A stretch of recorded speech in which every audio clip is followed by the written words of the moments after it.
Welcome to the CatFiveBoys podcast. I'm your host, Matt, and I'm here with my co-host, Maddie, Hey everybody, hope everyone's doing well. and with a very special guest as well. Say hi. That's my cue. Yeah, no introduction right now. Just say hi real quick. No, just a no introduction. Hi, I'm Zach.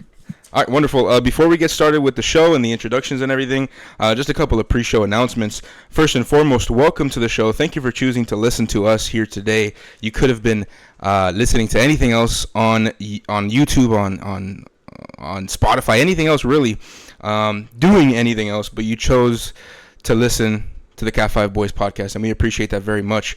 A few disclaimers before we get started. The views expressed on the show by the individual guests and or hosts do not necessarily reflect the views of the CatFiveBoys podcast. Further disclaimer, the topics that we speak on during the show can sometimes get a little dark, sometimes can get a little bit sensitive. If that's not your thing, this might not be the show for you. We have clips. If you can't catch the full shows, and you kind of want to get some of the best bits, we have clips. Again, some of the best bits, because if we give all the best bits, it kind of just takes away from the actual show.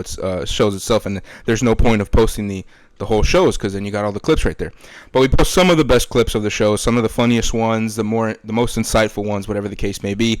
If you guys want to go check that out, we have a TikTok. We post them on TikTok at CatFiveBoys. Instagram, we post clips on there, and we also post them on YouTube. If you're watching on YouTube, we have shorts on YouTube, so go check that out as well. Give me 1 second here.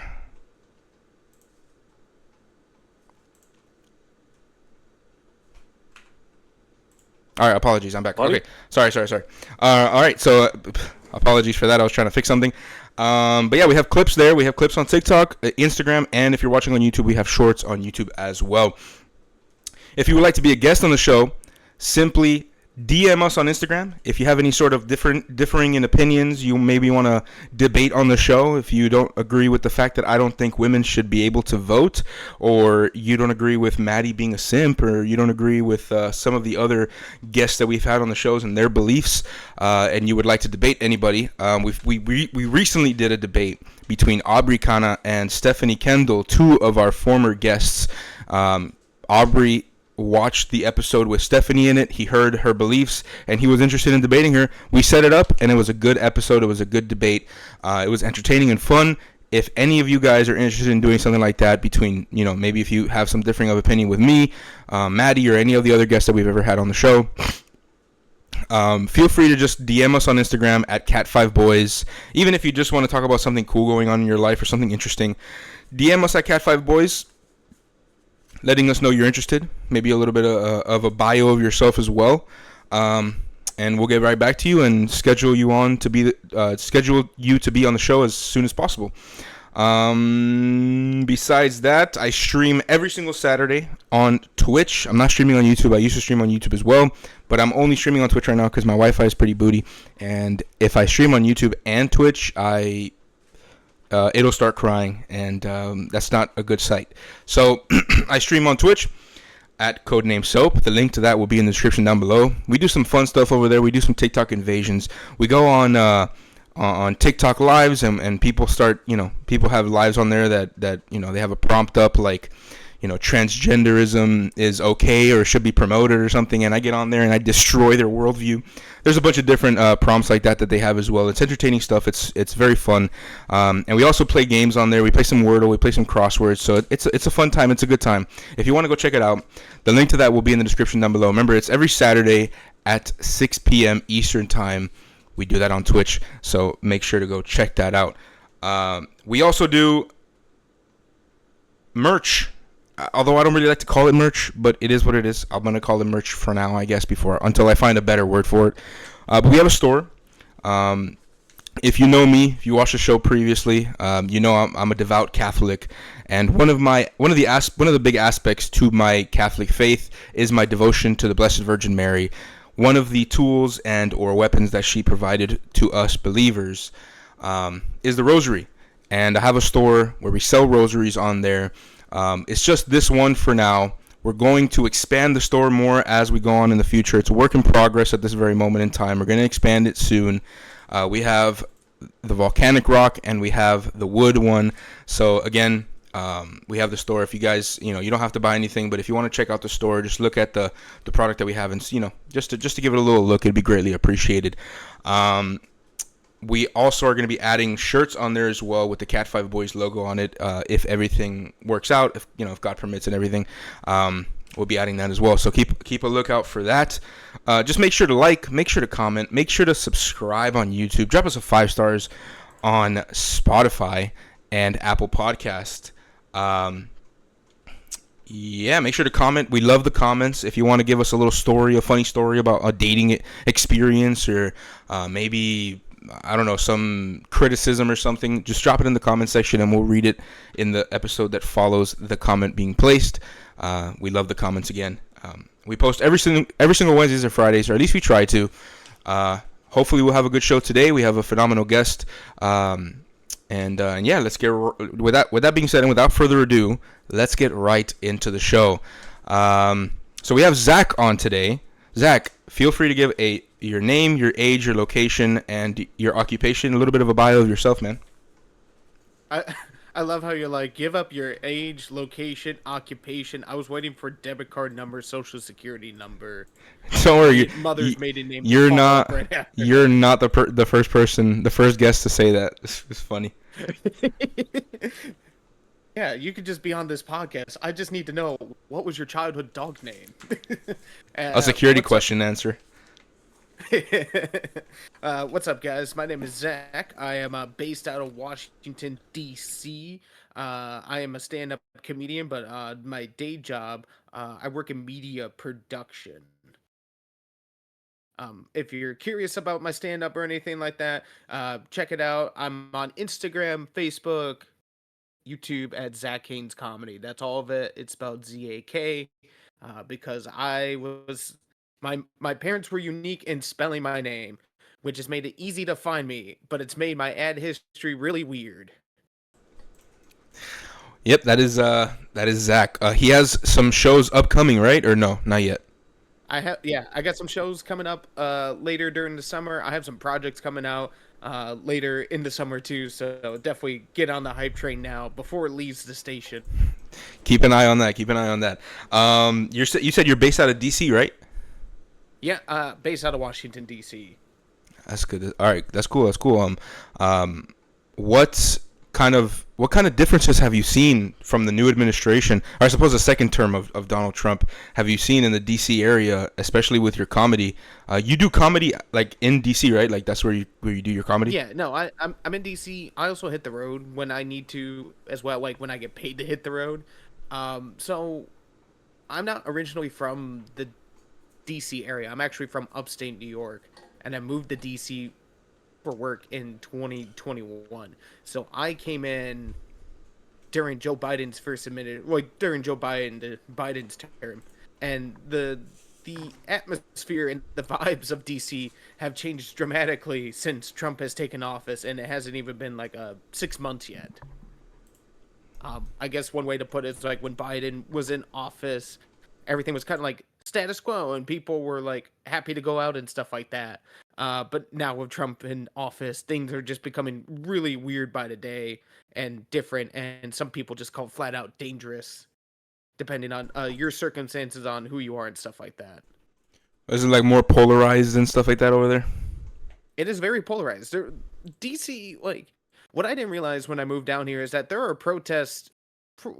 During Biden's term, there were protests pretty much, I don't want to be like every day, but like every week you would hear about some protest somewhere in DC. That's just basically something people do in DC, and different groups come in and protest and stuff. Now with Trump in office, there's a protest every day.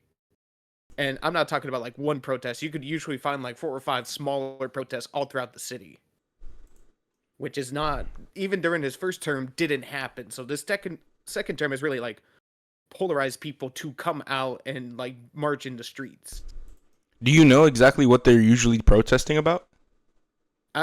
They're usually protesting the fact that something happens where it's like, oh, we're cutting federal workers at, what was the first one? They were cutting federal workers at the IRS, or they were taking over the United States Institution of Peace and stuff like that. So there's usually protesters out for like furloughed federal employees. There's also protesters on ICE going on right now, and then there's other protests coming up about women's reproductive rights, LGBTQ plus issues, and transgender rights and stuff like that. So there is a lot going on. There's been a lot of stuff planned and a lot more to come. So I didn't realize this when I first moved down here that there was like protests going on, but now that I've been down here for almost 4 years, it'll be 4 years next month. But I've almost had a whole presidential term myself of just learning DC, and I learned that these protests, people are really serious about it down here.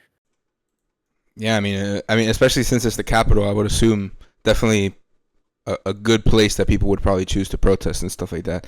But that's interesting, though. That's interesting. What is I don't usually ask this, but I don't think we're probably gonna get into relationships today, so maybe I won't ask this actually. Actually, no, fuck it, I'll ask it. What is your relationship status? Just ask it. Yeah, what is your relationship status? So I've been seeing someone for 2 years. We're together. We moved in together. Last year after my apartment got flooded, and I had to like leave quickly, and I was like, oh, this is gonna be temporary. I'm gonna go find my own place.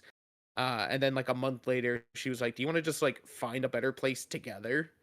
And I was like, yes, because I don't want to live with strangers anymore. That was my big thing, was just not living with strangers. And you guys have been together for how long again? It's been over 2 years. Rock and roll, rock and roll. All right, well, thank you for your introduction, Maddie. Yeah. Name, age for anybody who's new here. You know how it goes. Sure thing, buddy. Sure thing, buddy. Hi, guys. My name is Matty. 24 years old. Single little Pringle. Whew. Yeah. What else should I say, buddy? How's 24 everything? and single as a Pringle. 24 and single as a That's Pringle. great. You know, listen. I didn't even mention my age. I am 28. Oh yeah, I forgot to get that. 28. You're actually pretty young. I think you're probably the youngest guest we've had on. I believe so. Oh, that's reassuring, because it's a weird. I'm in like a weird age point, because it's either like I'm the oldest person in the room, or I'm one of the younger people, or somewhere in between. But it's never been like, the age is kind of weirder in like DC, because like you could be in one room and be the youngest person there, and then you could go to another place 2 doors down, and then you're the oldest person there. I definitely feel that. I'm usually the youngest, though. I would probably say. I mean, I'm the youngest in this one right now. Maddie, how's everything been since the last episode we filmed? You weren't there for the debate, unfortunately. We didn't have you there. But before that, you were there for the episode. I forgot who we had on. Goodness gracious, I forgot who we had on. But either way, you were there for the episode before that. That debate was the Thursday episode. We didn't film anything the Tuesday episode because Wi-Fi problems, technical difficulties. And then that Thursday before that, we did film. So, buddy, how's everything been since then? It's been a pretty long time. Yeah, man. Everything's been good, bro. You know, it's just going through life. You know, just having a little bit of car issues right now, but you know, making it through, and you know, just making the most out of life in every situation, bro. Yeah, man, you got that fucking Mustang. I mean, I'm telling this guy, get another car, man. But I mean, I think you're trying to, right? Eventually, yeah. By the end of this year, I'm gonna have something different. Yeah, you got to get something different than that. Not to brag, but I drive an '03 Toyota Camry, and it's one of the best cars I've ever had. I'm telling you, man, those Japanese cars just last forever. They do. I jumped on this car so quick when I saw it in the market, and I'm like, I need this car, and it was like under miles by a lot. So I was like, let me grab this. Yeah, no, Maddie has his Mustang. What year is it, buddy? It's like 2013, right? It's a 16. Oh, close enough. Yeah, those 2010 Mustangs are notorious for just being problematic. Yeah, every Mustang is known for that, man. Unfortunately, I love them, but damn. The newer they are, the more problems they seem to come out with. Yeah, pretty much.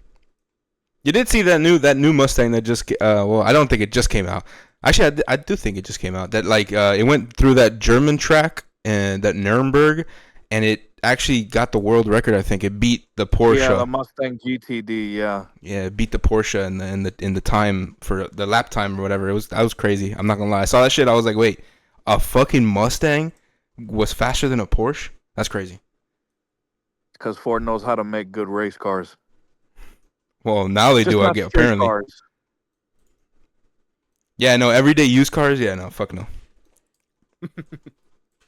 Either way, I guess it's my turn. My name is Matt. I am the host of the CatFiveBoys podcast, and I am 21 years old. I am engaged. I've been with my fiance for 4 years now, 4 years and some change.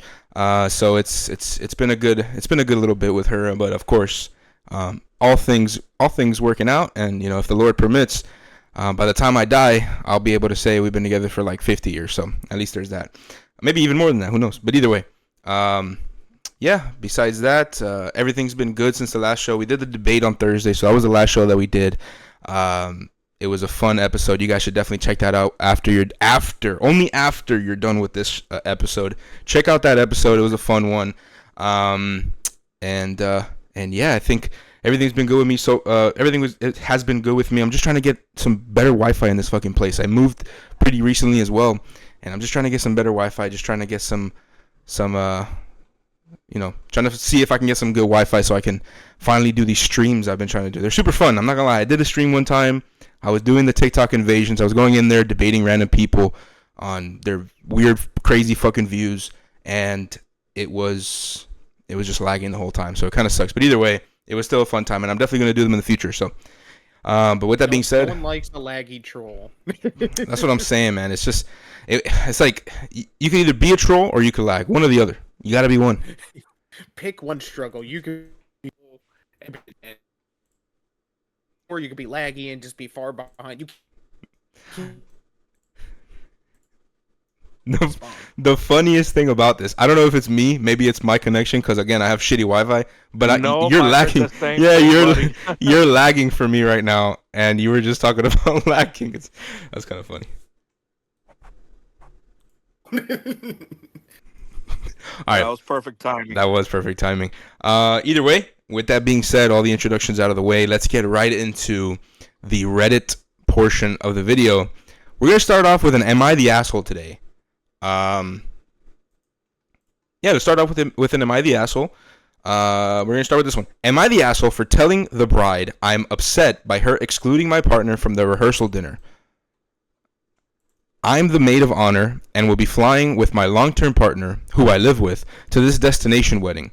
My partner is getting his suit fitted, new belt, shoes, etc. He's also paying for the flights and hotel for 3 nights. Not to mention, I'm the maid of honor and have spent countless hours and money helping her leading up to the wedding itself. I know the initial problem was her future mother-in-law didn't want to pay for someone else's, aside from family, dinner at the rehearsal. The solution was to include the wedding party and family only. I feel awful having my significant other fly somewhere and pay for an entire weekend to be excluded from this. She's also a wreck and has been having major panic attacks since getting engaged, so my partner keeps telling me to not to bother mentioning it, but I really want to. Am I the asshole? We'll start with Zach on this one. Zach, what are your initial thoughts on that? So, if I understand this right, the maid of honor wants her significant other included in the dinner party stuff. But I'm gonna take a guess based on my wedding knowledge. He's not like a groomsman or anything like that. He's not family. It doesn't seem like it. No, I think he's just like the partner of the bride. I forgot what the fuck. You know what the fuck I'm talking about. Yeah, I don't think the bride's the asshole in this situation. I feel like she's the asshole for trying to bring someone that's not included, because I've done a couple weddings last year and got to understand the wedding process better, if you will. And those wedding parties are super strict, but they have to be super strict because if you include everybody, it gets expensive quick. So trying to just bring your significant other into the fold unless they're part of the groomsmen or whatever. It's just going to be more expensive and tedious and stuff. Granted, if they were like, "Hey, we're going to go to this bar afterwards and, hang out there," they're more than welcome to come there. I feel like that would be the compromise, but I'm going to say they're the asshole. You're gonna say the maid of honor's the asshole or the bride? I'm gonna say the maid of honor is an asshole. Like, oh, he's paying for everything. He's doing all this. I'm like, yeah, but he's not in the wedding at all. So per tradition, he doesn't get a say. All right, Maddie, what do you think about this? Well, from personal experience, the maid of honor is pretty much the the bride's best friend, right? Family member, best friend, whatever. And they're the ones that make sure that the wedding, nothing bad happens. Everyone's in line, everything's taken care of, so that obviously the bride can have a good wedding without having to stress about anything other than looking good. So I feel that in this type of instance, that you know the girl being the bridesmaid, there should be some sort of understanding that and that if the bride is not allowing her maid of honor to have her man there at the rehearsal dinner, I think that's a little messed up, because you know that's your best friend, because that's who you choose as your maid of honor. It's your lifelong best friend, your family, whatever. So it's kind of like, should be at the rehearsal dinner. I understand, like Zach said, more people, more expensive it is. It's like $100 something a plate, or less or whatever. So I understand that it would be expensive, but at the same time, you know the maid of honor has a duty to the bride, but at the same time, the bride should at least allow or try to squeeze in her maid of honor's mans, especially if they're in a committed relationship. To me, that's a little messed up. Like, I wouldn't have my best man's girl not be part of the rehearsal dinner. That's my homeboy's uh wife, girlfriend, whatever. Let's say wife. I'm not gonna exclude her. She's part of it because she's with my homeboy. She's part of my life too. So I think that the bride is, in this case, would be the asshole. Just for not, allowing her maid of honor, her best friend, to not have her man at the rehearsal dinner and everything. I really feel like this is one that's like 50-50. I think it just depends on how you feel. Granted, if they're tech this, maybe we can have a more definitive answer, but I feel like this is like a gray area.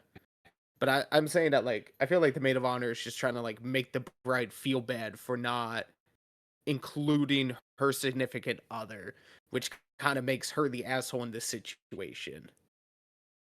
But I totally get what you're saying too. Like, people should be included if it makes sense, but at the same time, it's also the bride's choice, and that's kind of something that the maid of honor just has to deal with. Right, yeah, I could understand that. It's just from my point of view, I see it as, you're the maid of honor.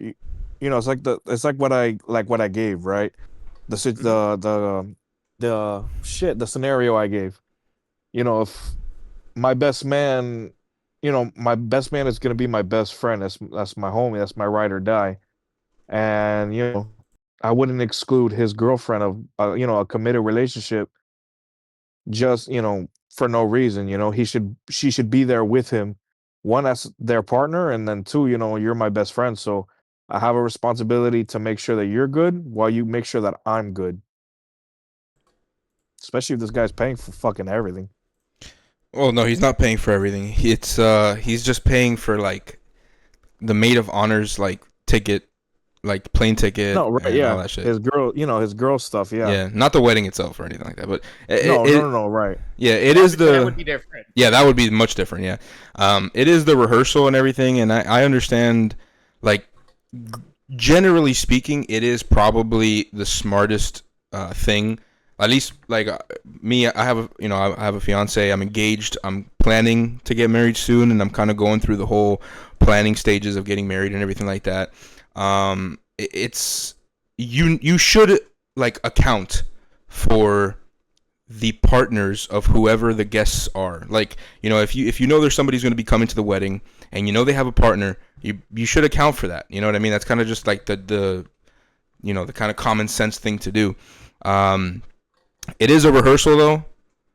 I understand that, sometimes you kind of want the rehearsal to be streamlined, as quick as possible to get over with, and, kind of just, streamline the process basically. And the future mother-in-law is paying for it. I kind of get that as well. It is her wedding at the end of the day. If she wants it that way,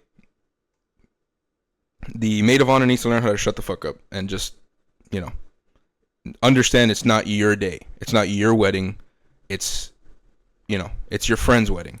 So listen to her, what she wants to do. And if that's what she wants to do, that's her choice, then so be it. You know what I mean? I don't think your partner, your guy, is probably going to be that bothered to the point where he's going to make a fuss about it. And if he does make a fuss about it, I think he's probably your girlfriend, not your boyfriend. You know what I mean? But I mean, it's also too. It's just the rehearsal. What is he gonna do if he's not in the wedding? He's just gonna stand there and just look nice, and that's it. Like, he has nothing to contribute to the rehearsal because he has no role in it. So yeah, I would. I'm with you on that. Where it's like he's just going to be there, and it doesn't make sense for him to be there. Yeah. Again, at the end of the day, I understand if the girl just kind of wants to be with her partner, but at the end of the day, that's a want. You know what I mean? But that doesn't, your like desire does not trump the bride's desires, because it is her wedding. You know what I mean? So if that's what the bride wants, that's what the bride wants. You're gonna have to suck it up and move on. You know what I mean? He'll be there at the wedding at the very least. But yeah, that's kind of my thoughts on it. I think you are the asshole in this situation. I think this girl is definitely the asshole in the situation. And the mother-in-law is probably also not that pleasant of a person, but that's okay. It is what it is. But yeah, that's I don't know if anybody else has any last final thoughts on that. No, I'm saying like they're the asshole, but not like, oh, you're a terrible person. It's like, this is just a small thing. Don't get it twisted. It's just a rehearsal. Don't let the rehearsal like spill into the wedding, because that's just gonna cause drama and stuff like that. It's the rehearsal. If he's not in the wedding, it's fine. Just don't overthink it.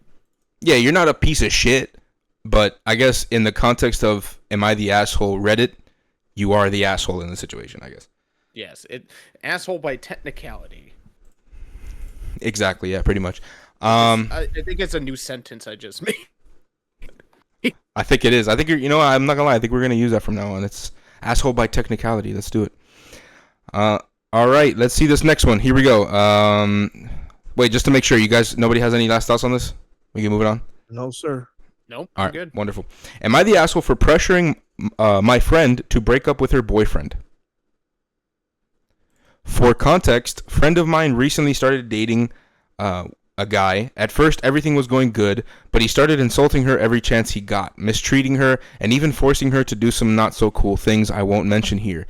Not only that, but he is extremely jealous, asking her to stop hanging out with her male friends or insulting her for even talking to them.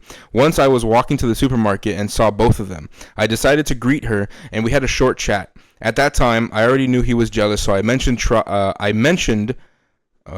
tried mentioning, this person does not know how to write, I guess, but I tried mentioning my girlfriend so he would not get the wrong idea. 2 hours later, she called me saying he had gotten angry and insulted both her and me. It reached the point he would call her ugly whenever she would send him a photo. The thing is, after she told me about these things, I told her she should probably think about breaking up with him. At that point, she had already said she would, but never gotten to do it. She also mentioned she knew he was somewhat abusive, so I thought she would not care about telling me her again, this person does not know how to fucking write, I guess. So I thought she would not care about telling her he in fact was abusive. The worst part is that he not only limited to all that, but has several complaints for owing 3,000 euros in gym subscriptions and stolen objects, and is right now squatting in a house. Last week, she said she was breaking up with him, and I jokingly said that she was always saying the same thing. She broke up with him and said she was happy about it, but recently she told us she came back with him, told him we pressured her, and said it was our fault. Even though she said she was going to break up with him even before summer break. I don't think I've done nothing bad, but she seems to be pretty angry about everything. Am I the asshole? First and foremost, this guy writes like a fucking child. They said Euros, so I'm assuming maybe they're from a country that does not speak English. Definitely, that's definitely the UK, bro. Yeah, there's definitely a country that doesn't speak English. But What up, bro? Listen. Oi, Hey, mate. governor, listen. Yeah. But Zach, you have some thoughts on this? I don't think this person's the asshole. I kind of had like that hint from the title, but then after like the first couple sentences, I'm like, oh, I've seen this movie before.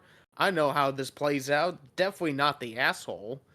Um, my main thoughts is like this dude stole 3,000 euros and is currently squatting in a house. This man's a criminal. They could just call the cops and fix the problem.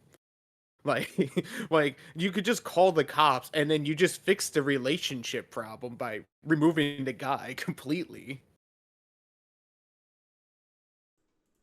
Yeah, that's. I mean, I don't know how it works over there when it comes to owing 3,000 euros in Europe. I mean, I'm assuming you probably go to jail for that, but I mean, I don't know. But yeah, I mean, Maddie, what you have any thoughts on this before I give my take?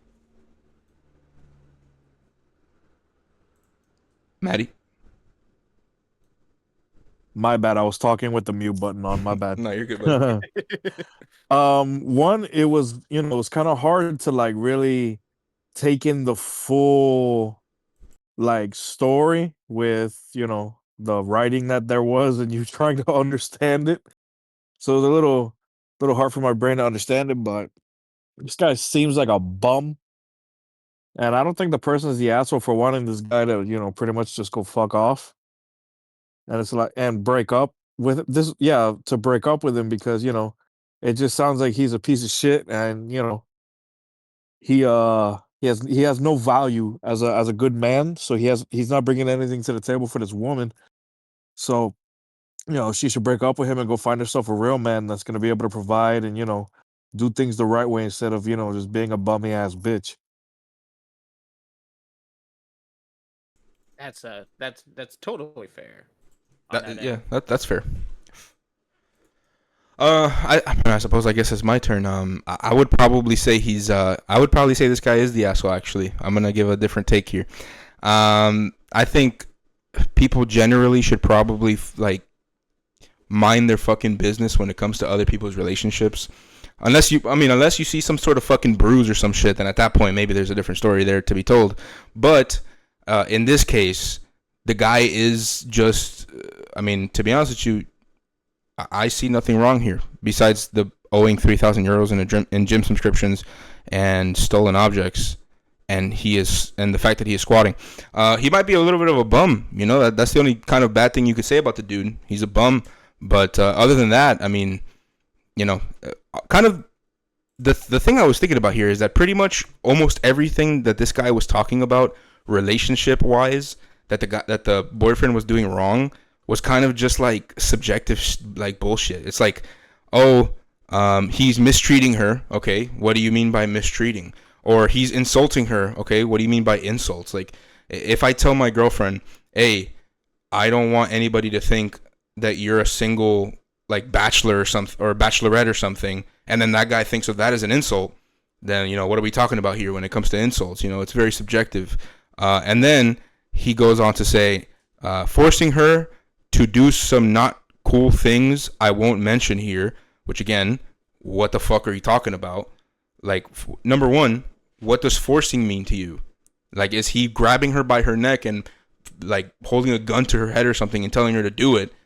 Or is he just kind of like convincing her and then she's getting convinced or whatever? I don't fucking know, like coerced or whatever. It's just a lot of subjective like metrics to be used when it comes to what this guy is saying that the boyfriend is doing or whatever the case. I don't think there's anything wrong with telling your girl that she shouldn't be hanging out with male friends or she shouldn't be having male friends. I think there's probably a good way to go about it though. I think it's probably insecure to not have, it is insecure. It's more insecure for a guy to not have boundaries than for a guy to have boundaries. And if one of those boundaries for that guy is that she shouldn't be having guy friends, then she needs to respect that, or maybe they're just not meant for each other, and then she'll leave. If she really wants to have those male friends, you know what I mean. So, yeah, I mean, like I said, if my girlfriend had a bunch of guy friends, I probably wouldn't, or I definitely would not be comfortable with that either. So, and I would probably tell her, hey, I don't want you hanging out with those dudes anymore. Either you cut them off or, we're done. You know what I mean? I'm just not really, at the end of the day, it's nothing against the girl. It's simply just something, it's a boundary that I have for myself in relationships. That's literally, that's what it is. And again, a guy who holds to his boundaries, that's a secure guy right there. Again, I don't see anything wrong relationship-wise from what this guy said. It's just a bunch of fucking subjective nonsense. Insulting her, okay, cool. What do you mean by that? Mistreating her, what do you mean by that? It's just a bunch of bullshit. I think this guy is definitely the asshole. Telling her what she should do. Oh, you should break up because I think your boyfriend is controlling and he's insecure and all that type of... Okay, like, congratulations. Keep that shit to yourself. You know what I mean? If I had a fucking dude feeding information to my girlfriend that she should be breaking up with me, yeah, I'm fucking beating the guy's fucking brakes off. I'm sorry. Like, this... I'm going to beat the shit out of that guy.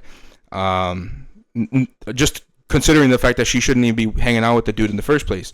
Exhibit A, why? You know what I mean? But yeah, other than that, that's pretty much my position on it. I don't know if anybody has any final thoughts on this before we move it on, but yeah, I've seen these kind of relationships before, and they usually end up abusive in some sort of way. Like there's stuff there where I'm like, there's some red flags in this relationship, and it's probably going to be easier now to break it off.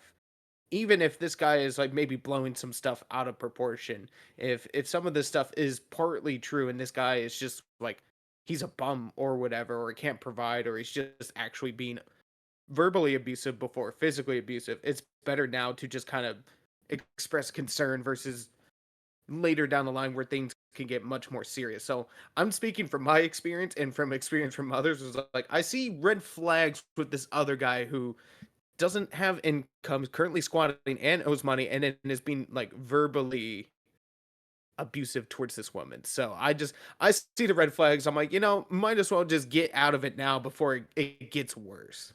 yeah, I see what you mean. But I'd probably just push back by saying, number one, his debt and gym memberships and whatever other shit he's stolen, and him squatting, or the fact that he's squatting, I don't think holds any ground to his relationship, besides maybe that he's irresponsible with his own life, so maybe he'll be irresponsible with the relationship or whatever the case.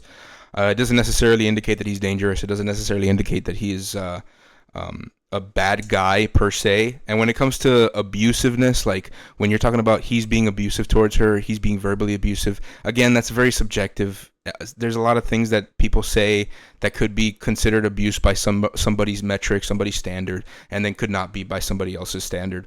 It's all subjective at the end of the day. Like if I tell a girl, if I tell my wife or my fiance, hey honey, you're getting a little fat, like I think you should probably stop eating as much and go to let's go to the gym or something, and then she could be like, oh, you're verbally abusing me because you're telling me I'm fat. Like, again, verbal abuse, that shit is subjective as fuck. But either way, I think, generally speaking, there's, on top of the fact that there's a lot of information here that has not been told. How old are these people? You don't know how old they are. You don't know what stage. Like, a lot of these people, when they're younger, and they get into a relationship, it's very they're very immature. I mean, I went through that myself, you know what I mean? Maybe it's not to this extent, but I went through that myself. People are immature, people say stupid shit, people act in stupid ways before they realize that they don't need to be acting that way in order to kind of show what they want or what they require in a relationship. But yeah, all this type of shit is it's really subjective at the end of the day, like it's really subjective. Oh, he's pressuring her into not talking to guy friends. Okay, why is that bad? I don't see why that's bad at all, to be honest. But yeah, I don't know. Either way, that's me.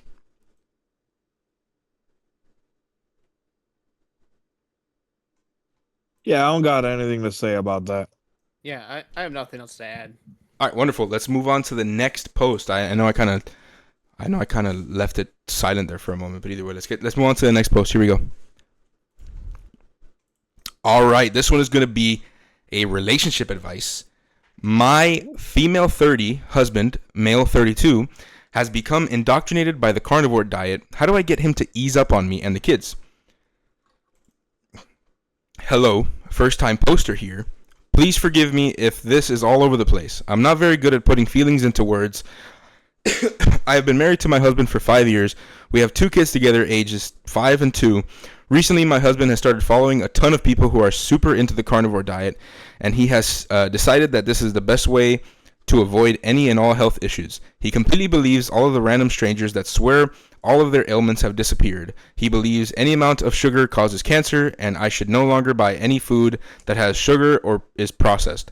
He doesn't even believe that we need fruits or vegetables, but isn't trying to force me to stop buying those things for me. Wait. He doesn't even believe we need fruits or vegetables, but isn't trying to force me to stop buying those for me and the kids. Although he did hand an apple to one of the kids and said, "Here's your sugar ball." I understand that processed foods and sugar shouldn't be the majority of your diet, and I do limit the snacking, but it's not enough.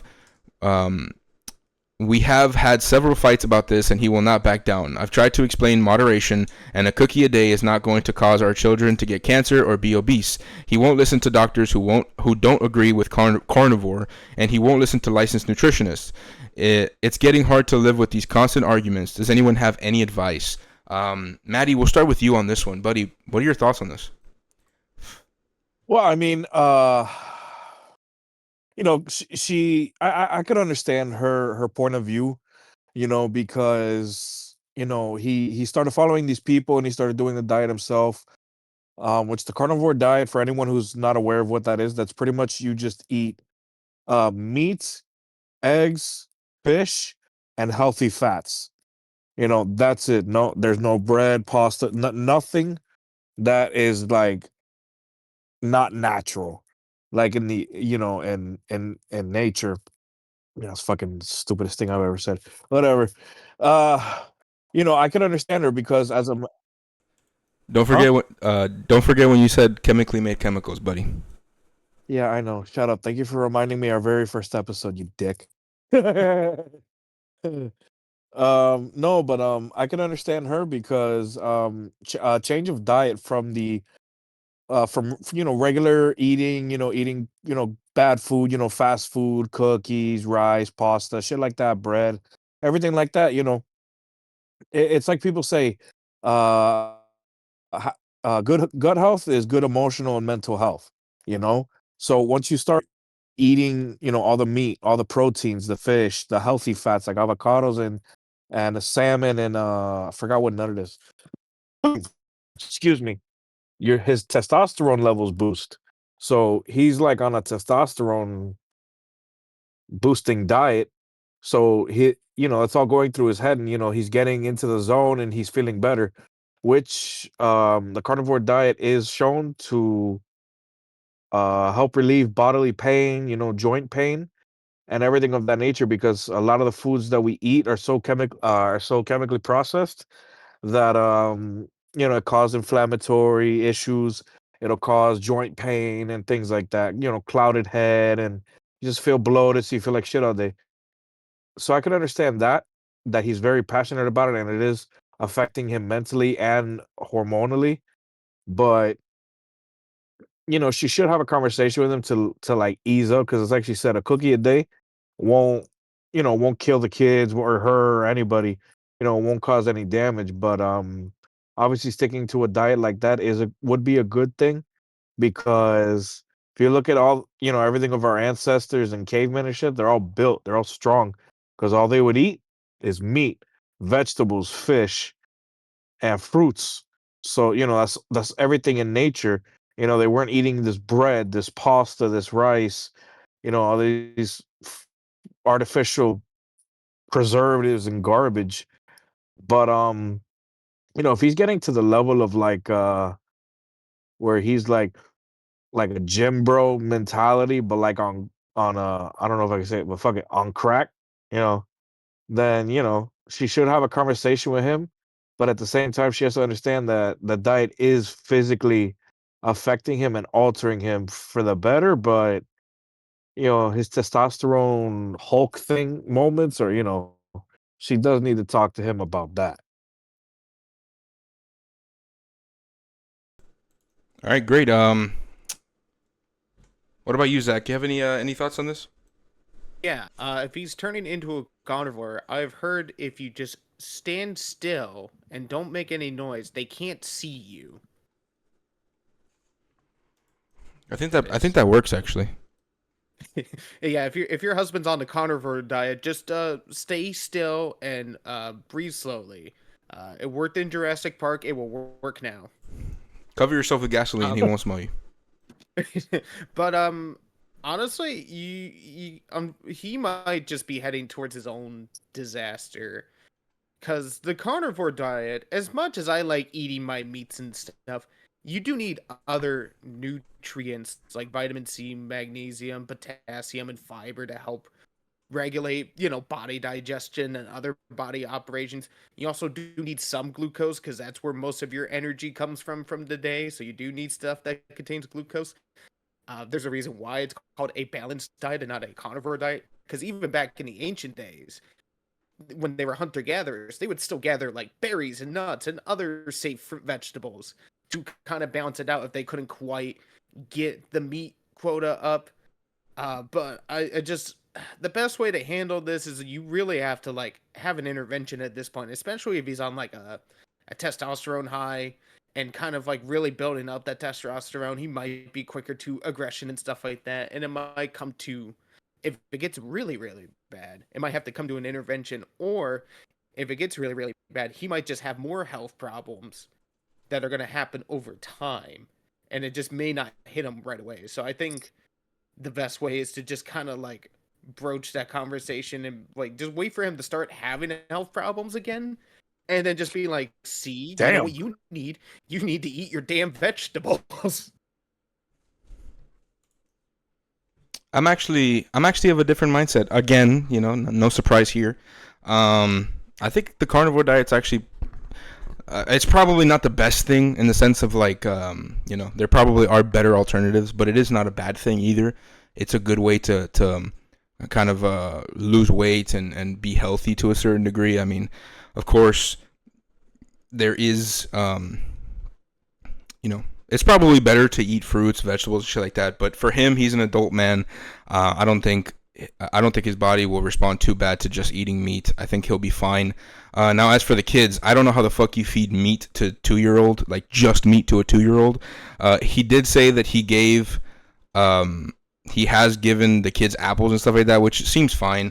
I think this whole entire like kind of mindset of a cookie a day won't kill anybody or nothing like that. I think that this is the reason. That's the reason why we're obese in this fucking country today. It's that mindset exactly that kind of gives way to a cookie a day won't kill nobody, or and then it moves towards but it's just one more cookie, it's fine, and then little by little it just keeps fucking snowballing. I think this like again that whole entire. I mean, if you really thought, if you put it into layman's terms, you put it into into the most digestible it can be, and you say just one little thing, one little container of a bunch of chemicals that aren't regulated and a bunch of fucking unknown substances and a couple of pieces of chocolate, it'll be okay. It'll be okay. Just one a day won't hurt nobody. It's like, yeah, it actually fucking will hurt a lot of people. You know what I mean? It actually does hurt a lot of people in today's society, especially in the United States. So I think this guy wanting to do the carnivore diet, it's cool. I mean, I think if he wants to try that out, he wants to see how it works for him and his body. That's cool. And if he wants to, aid in the healthy life of his family, I think that's also awesome. It's not like he's depriving his kids of glucose or anything like that. Considering the fact he gave them an apple, he probably gives them more. He probably lets his wife give him more, but he's probably just saying, listen, I don't want them to eat shit like cookies and stuff like that, which is completely reasonable. I don't see why that's not reasonable at all. And I think she needs to just. I think she needs to take a chill pill, because the same experts you're talking about. I don't think I can get into that because of TOS. But the same experts you're talking about are the same people that told us masks work, and we saw how that turned out. But again, he's not. I don't see anything wrong with what he's doing here. A lot of the time, men go through phases like this as well. If you give him a little time and it doesn't work, he'll probably just like abandon that thing and he'll move to the next thing that he thinks, or he'll move to like back to a normal diet or whatever y'all were doing before the carnivore shit. But the carnivore diet does work at times, most of the time, and yeah, give him a little time and you'll fall in love with the 6-pack husband you got later on after. But that's my thoughts. I don't know if anybody else has any final thoughts on this.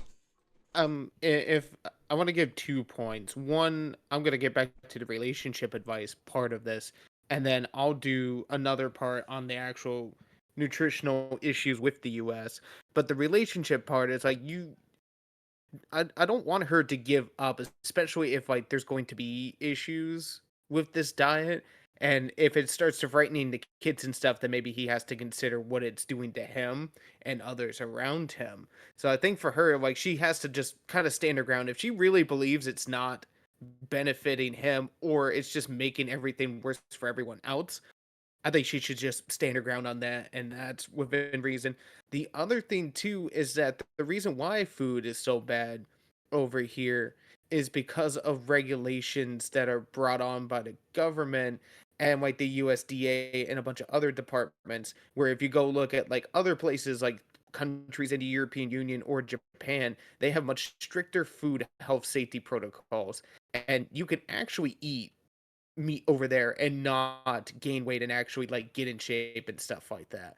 It's just a matter of like regulations and what people in Congress want to do about those. So we could have healthy food, and I've had the healthier foods before. I've traveled before. I've had the healthier foods, the better foods, stuff where it's like I shouldn't be eating McDonald's every day, but I am losing weight and eating McDonald's in Europe, which is super weird to think about until you actually get over there.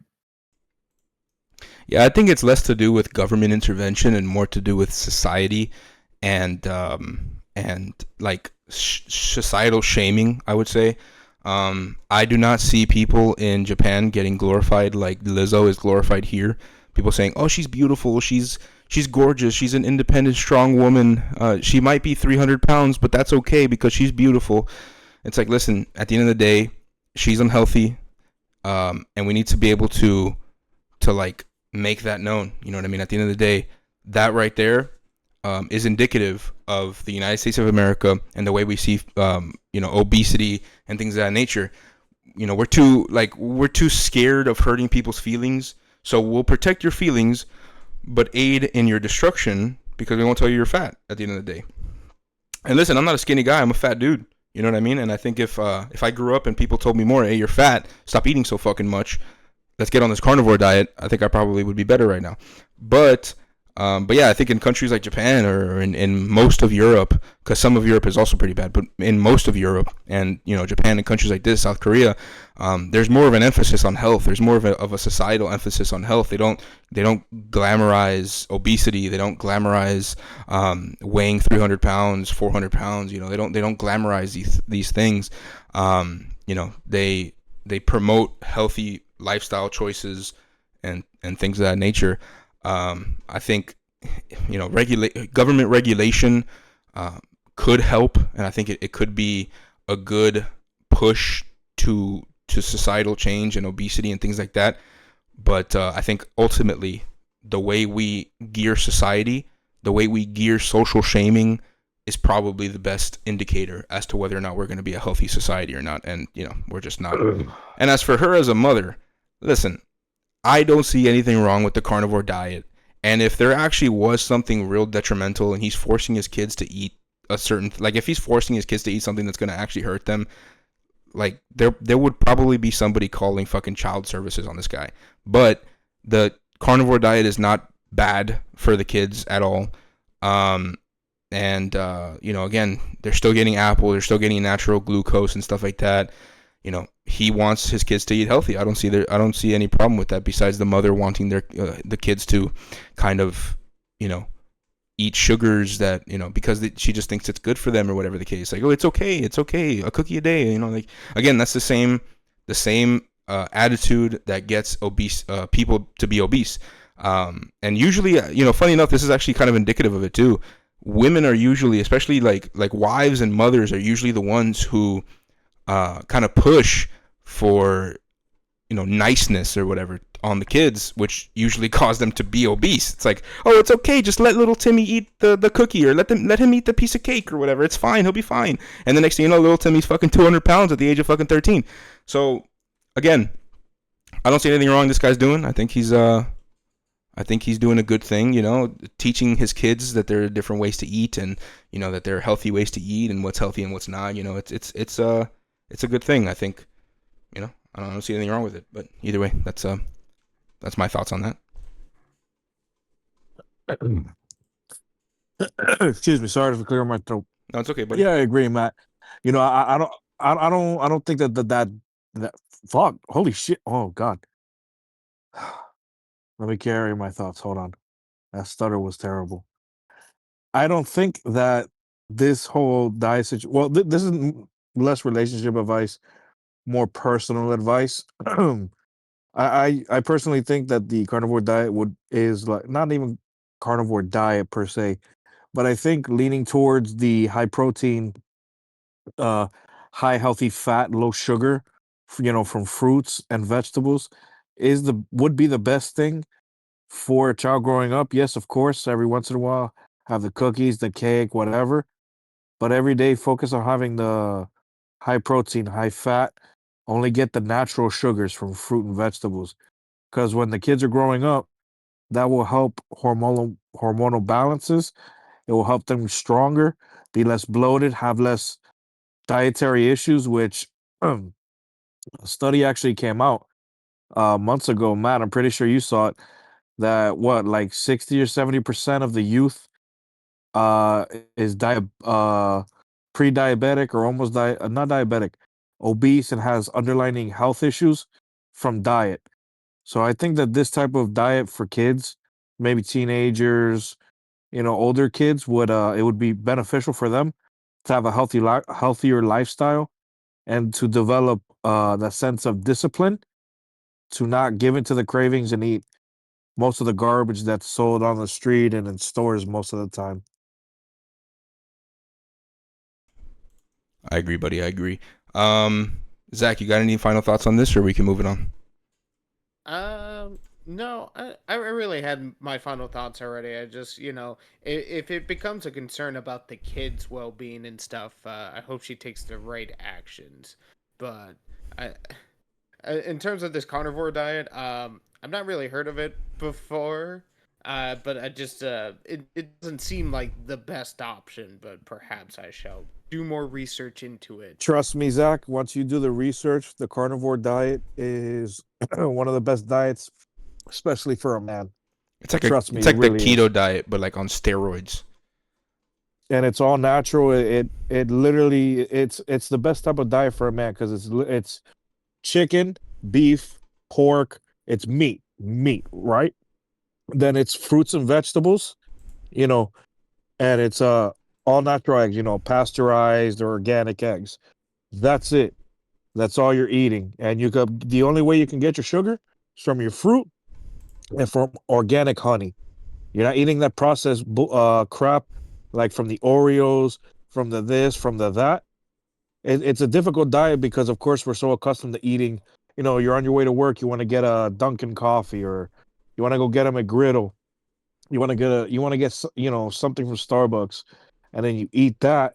It's full of preservatives and shit that's allows that food to stay in the freezer for months and months. The food you get for the carnivore diet, you got to cook that shit, put it in the freezer, because if not, within the next day or the day after, it's gone, because it's organic, all natural. But trust me, bro, do your research on that diet. I guarantee you, once you try it for a whole month and you stick to it, you'll never want to go back again. All right, wonderful. I was thinking about one thing to say before I fucking moved it on. Goodness gracious. My bad. No, you're good, buddy. Oh yeah, Zach, I was gonna ask you a question. When it comes to relationships, man, do you think that you subscribe to the idea that relationships should be 50-50 between the man and the woman? I think so. I think it's 50-50. It's all give and take in a relationship. And I think that's fair because, we're all people. We all pay taxes, right? So I think everything should be 50-50. If we're all splitting the bills and stuff, then it should be 50-50. And even if like one person is a stay-at-home parent or just a stay-at-home person, I feel like it should be still 50-50 because we're all human beings at the end of the day.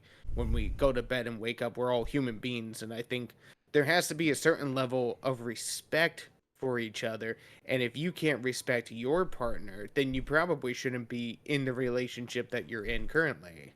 Like, let's take that one guy from earlier who was the squatter, owed a lot of money and stuff like that. He doesn't clearly respect his partner based on the stuff that we had been given.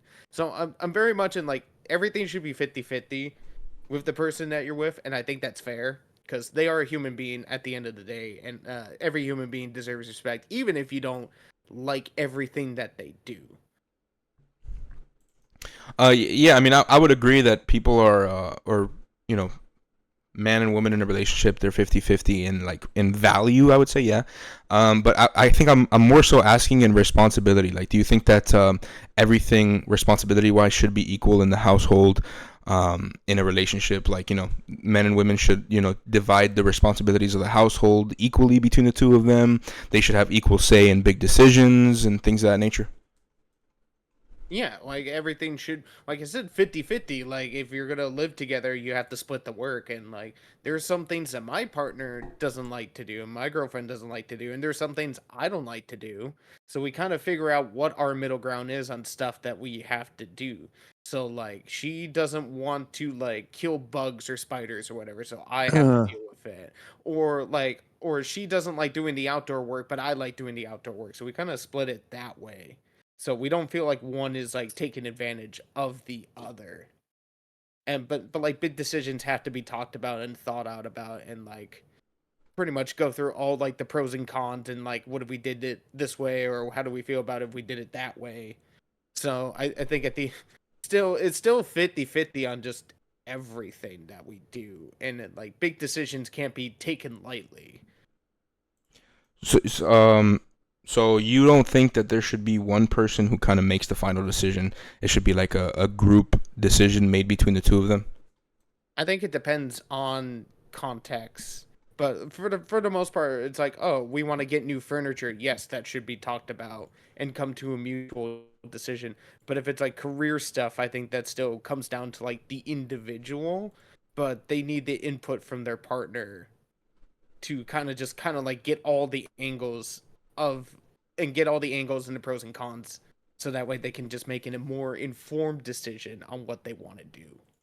What about if you got like, you know, like you have a wife and a husband and their, you know, 6-year-old child. The wife thinks that they should send him to a public school that's like pretty close by. It's like maybe 5 minutes away from where they live. And then the husband thinks that they should send the child to a Catholic school that is, you know, maybe 20 minutes out of her way. She is a stay-at-home mom as well. Do you think that at the end of it all, he should have the final say in that regard, or do you think that they should come up with the final say together, or that she should be the one with the final say? If you're co-parenting, it should be together. Not co-parenting. They are together. Like they're both. That's what I'm saying. That's still co-parenting. Even if you are together, it's still like co-parenting. Regardless on what the marital status or relationship status is, because that is still your kid. You still have to make joint decisions for that kid. So then you would say I've that seen they. it where it's like one parent tries. I've seen it where one parent tries to get ahead of the other parent on decisions, and it's just usually just a mess. And the one that really suffers is the child themselves. So I am under the belief that like if there are kids involved, you have to come to a joint decision, even if it's not like the perfect decision or you think it's the right decision. There has to be give and take in relationships and also making tough decisions like that. So you would say it should be a 50-50 in the sense in those type of decisions like that. Yes, it should be because those aren't light decisions to make about where to send your kid to get education. Okay. All right. I'm trying to see if I have any other questions in regards to that. No, I think I'm all good there. We can move on to the next thing if nobody has any more final thoughts on this. All right, Nope. Greg, let's do it. Relationship advice. This is the last Reddit thread last Reddit post we're gonna get to. We're a little over on time when it comes to the Reddit section of the show, but that's okay. We're gonna do this last post, and then we'll hop onto the other the other topics that we're gonna speak on afterwards. Husband, 46 male, is embarrassed of my 45 female current job. How do I get him to see that I'm doing the best I can? I was laid off in March and stopped working in April. I am very, very lucky because I got a severance package for over a year because I had been at the company for 20 years. Right after I got laid off, I started applying for jobs in my field, but also applied and started a job in retail so I could have extra money to save while I tried to find one in my field. Currently, my field as a whole isn't doing very, very well, which is why I was laid off. So finding a comparable job is going to be very tough. I decided to get a retail job to save some money in case I don't have a job in my field when my severance is up. I also didn't want to be home all day doing nothing, so this works well for me. I was the breadwinner, so I'd like to get as much money as I can before severance runs out and until I can find a job in my field. My husband is not happy that I am working retail. He says he didn't want to marry a woman who can only do retail and that I am making people think he can do better. Oh, this guy sounds like a pussy. I've told him over and over that this is temporary. I plan to do what I can to get back into my field, but the industry as a whole is hurting, so job postings are limited. And the ones that are available would never consider me because they are entry level. I'm checking for jobs a couple of times per day and applying to what I can, even if it's a little below where I was before. We recently went to go visit his family we don't see very often, and he even went as far as warning me not to tell his family I lost my job and I'm working in retail. I told his sister anyways because I'm not ashamed. I am doing the best I can given the circumstances. When he found out I told his sister, he kept telling me how embarrassed he is. How I embarrassed him to his family and how they will think he married a loser. Also, how the company probably finally realized I was dead weight. I know I am not a loser. This happens to nearly everybody in my field at least once. I had glowing reviews and multiple promotions. I am putting in effort to get back in. The market just isn't good. How can I get him to see that I'm doing the best I can? I got a job to bring in extra money on top of severance. I'm constantly looking into new jobs. I even saved money to be prepared for this because I knew there was a good chance this would happen at some point. Well, I think listen, I'm gonna keep it real. I think, your husband is actually your wife. But Zach, what do you think? What are your thoughts on this one? Oh, the there's so much to dive into on this one. She's doing nothing wrong. Like on her end, she's doing everything right. She got laid off. She knew it was going to happen. I have guesses on her industry, but out of respect, I'm not going to speculate on what industry. But if she knew it was coming, she did everything she could. She started preparing, right? Saving up when she could. Then she got a good severance.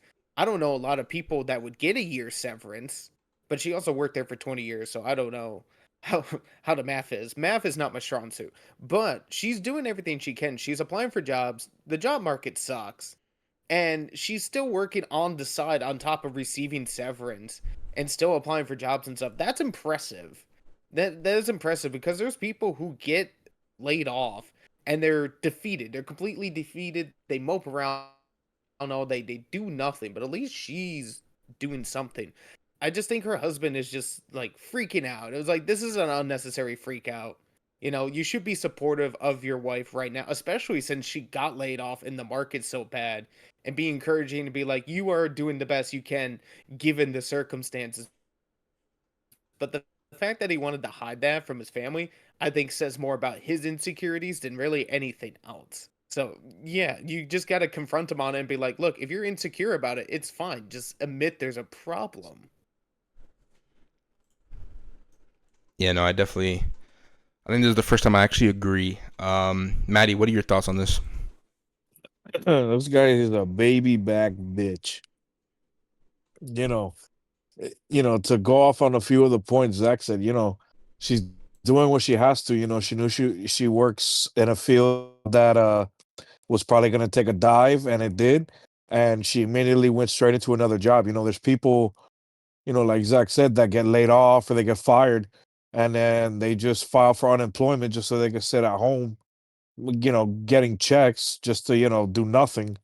You know, you have people like that, or you have people that, you know, will leech off of other people just so they can keep getting by until they finally like have to get a job, you know, and you know, nothing he's doing is understandable. Nothing he's doing is like manly. He should be happy that she took the initiative and immediately went to get a job just so they can have the income still flowing in, you know. It's not like she's sitting down or she's going to get her nails done every other day or her hair done every week.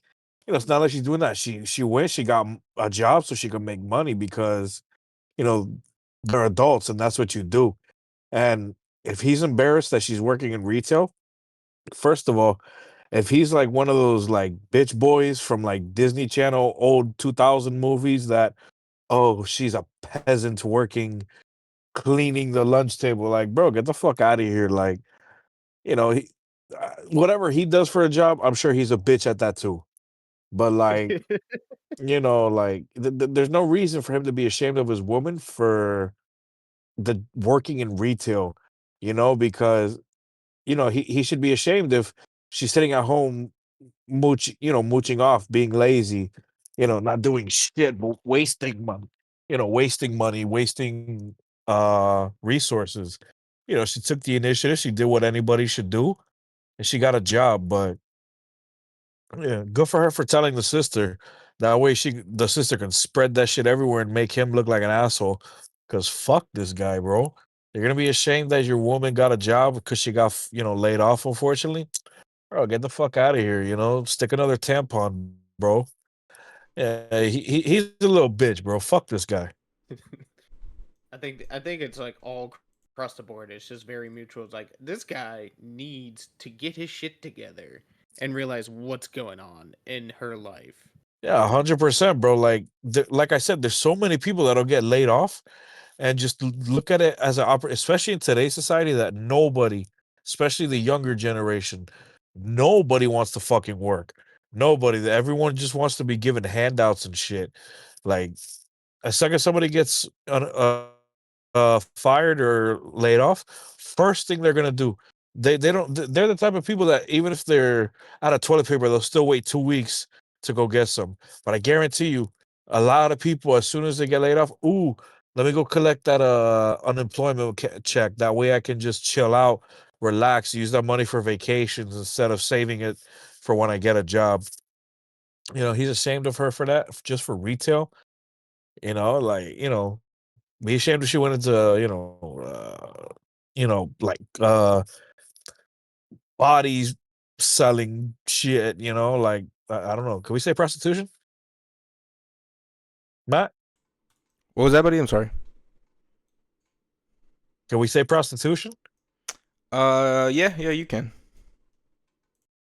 Yeah, be ashamed if she went into prostitution or, that's pretty much it. You shouldn't be ashamed of your woman. Again, that's your woman. You should be proud of her and what's the word? Supportive of her, especially that she took the initiative. Man, fuck this guy, bro. Little bitch. Just keep throwing more insults. I'm sure it will work. One of these will get through to him. Nah, bro, like that shit low-key like pisses me off because like what type of arrogance, high class type of piece of shit do you think you are? I That wonder if he's self-conscious because maybe he's about to get fired himself and he's just projecting onto her.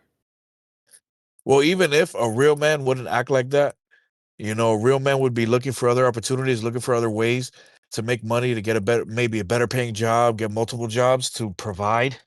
Not, oh, don't tell my family you work in retail. Like, bro, like, are you part of the king's family, the queen's family, where it's seen as being a peasant? Like, this is reality, bro. A fucking job is a job, especially in today's society. Anything that makes you money, fuck it. Who cares? You're making money. You need money.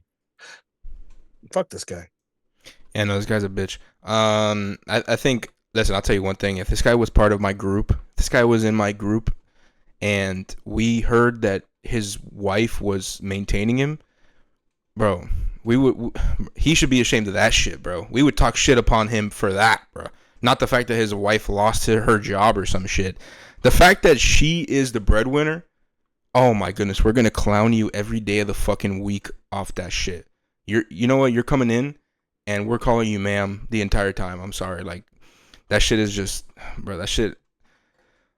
This guy, bro. I don't know where the fuck he grew up. I don't know who the fuck he grew up with. I don't know if he grew up in a lesbian household or some shit. But bro, you're telling me she's been working. Your wife's been working for 20 years straight in the same place.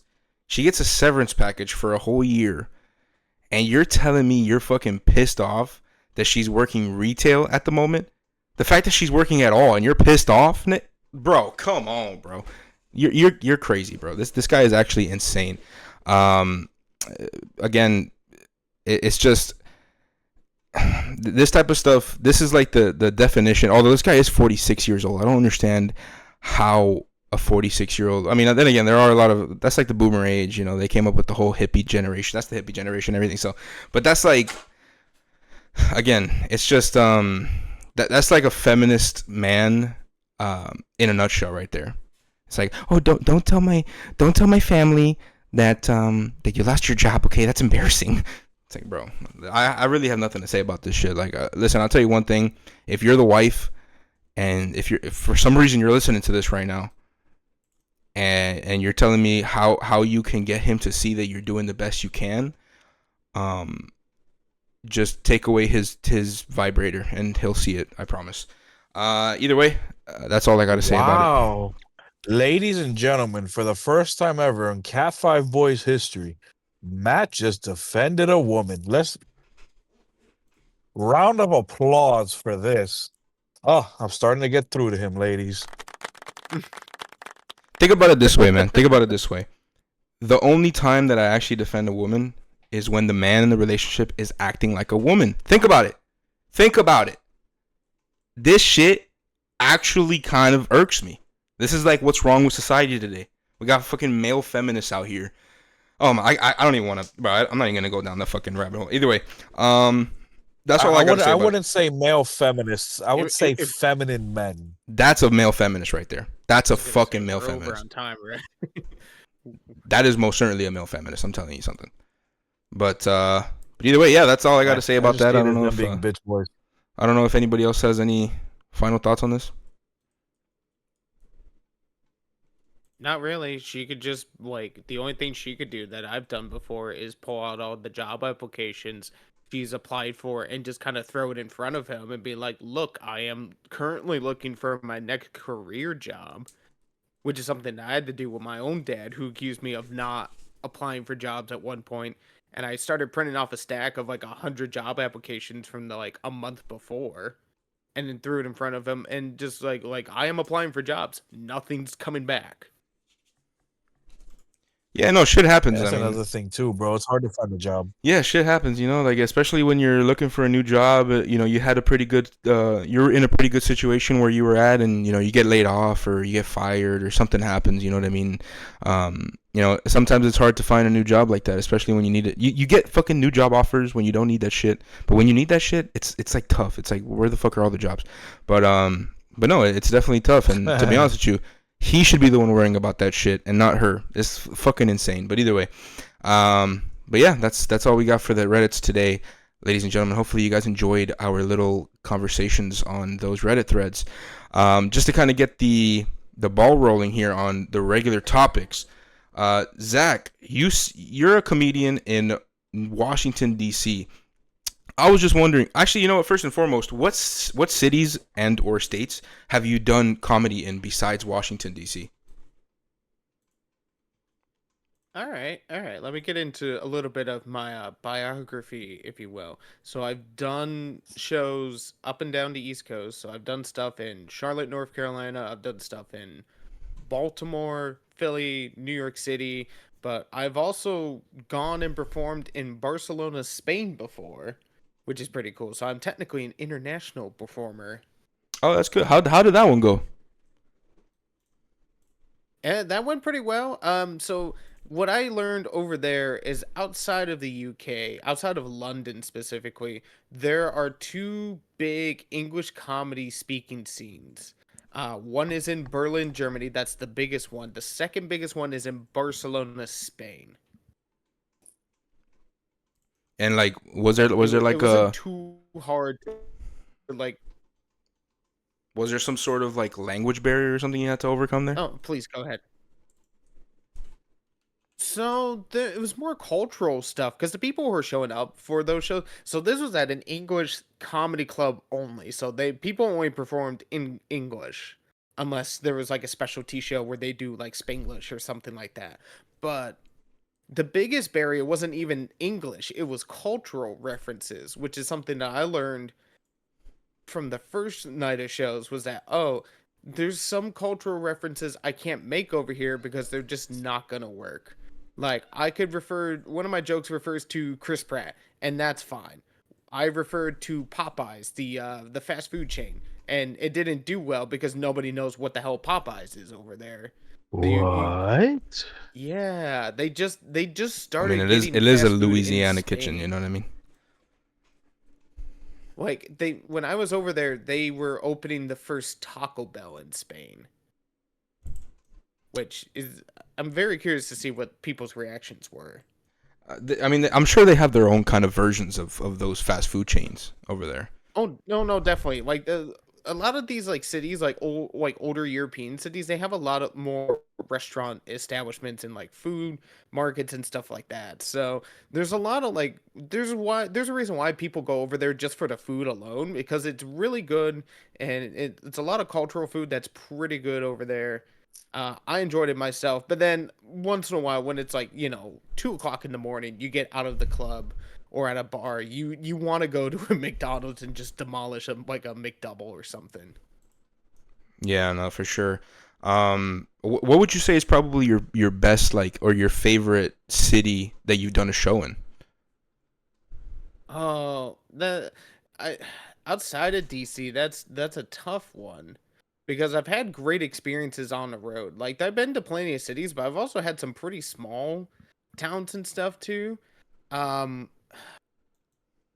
I think one of my favorite experiences is when I went back home to upstate New York, up the Syracuse area, and I performed up there for family and friends and stuff like that. Went out afterwards, and that was still probably one of my favorite experiences, in terms of comedy of all time outside of DC. That's cool. That's cool. When it comes to DC, like, you're doing comedy in the capital of the United States of America. What are your thoughts on kind of the differences, like how sensitive people are, like to certain jokes, or like what kind of the split in the political demographic there is over there? Like, who do you think as well? I suppose it's like a second parter. Who do you think is more like sensitive to jokes, the right or the left, that you've experienced in DC? In my personal experience, it's been the right that's been more sensitive than the left. That's The left interesting. will just the so let me walk you through this. The left will just be uncomfortable and not laugh at stuff, depending on what you joke about. Like, if you're punching down on a group of people, especially a group of people that are marginalized or like looked down upon, people get weird, especially in DC. Like, you could go to other places and do a joke, and it would probably work better 9 times out of 10. But the right in DC, they feel pretty empowered. So if you have a really good joke where everybody's laughing, but if they think it's like disrespectful or something, they will get up in your face afterwards, or they'll say something, they'll heckle. So I've seen more outrage from the right than from the left. That doesn't mean that like people on the left don't have their own feelings and stuff, but they're more reserved about it. But I've seen more like outcry from like people who lean towards the right, who are on the right. Do you think that it's like, do you think that there's been like a change in that, like ever since Trump has gotten into the office again, or do you think it's kind of always been like that from your experience? From my experience, I feel like it's always been like that, but now because Trump's back in office, more people are writing Trump jokes again, which is something that happened the first time he was in office. So now a bunch of people who weren't really into stand up before, who maybe are now into stand up, or who are starting to go to shows and stuff, they're hearing comedians really, because if you're the president, you're a public figure. That just makes you the biggest target in the country for jokes and stuff like that. So I just feel like now, I think the difference between the last administration and this one is like we already know what Trump can do, in office. And some people feel like, oh, I supported Trump. I feel good about my decisions. And then someone makes a joke about Trump. And then all of a sudden now it's not funny to make fun of people. Do you think when it comes to comedy, like jokes could go too far, or do you think there's like no limit to like the type of jokes you can make, or what are your thoughts on that? Because I know like there's a lot of people who are fans of comedy where it's like, you know, the whole cancel culture and everything like that.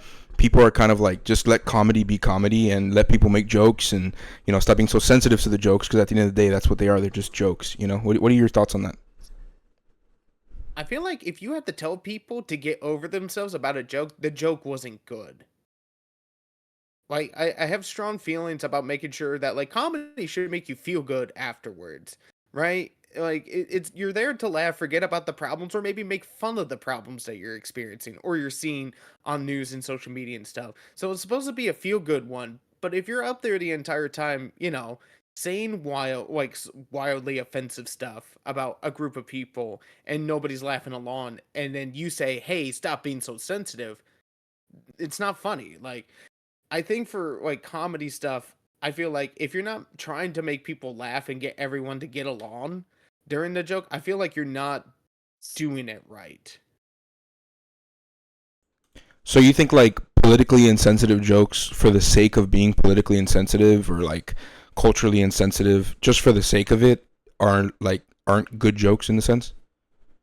Yes, because if you're just purely going for shock value, then you're not going to get what you want out of it. You're going to get the gasp and stuff and like the reactions, but that's not what gets you booked in comedy.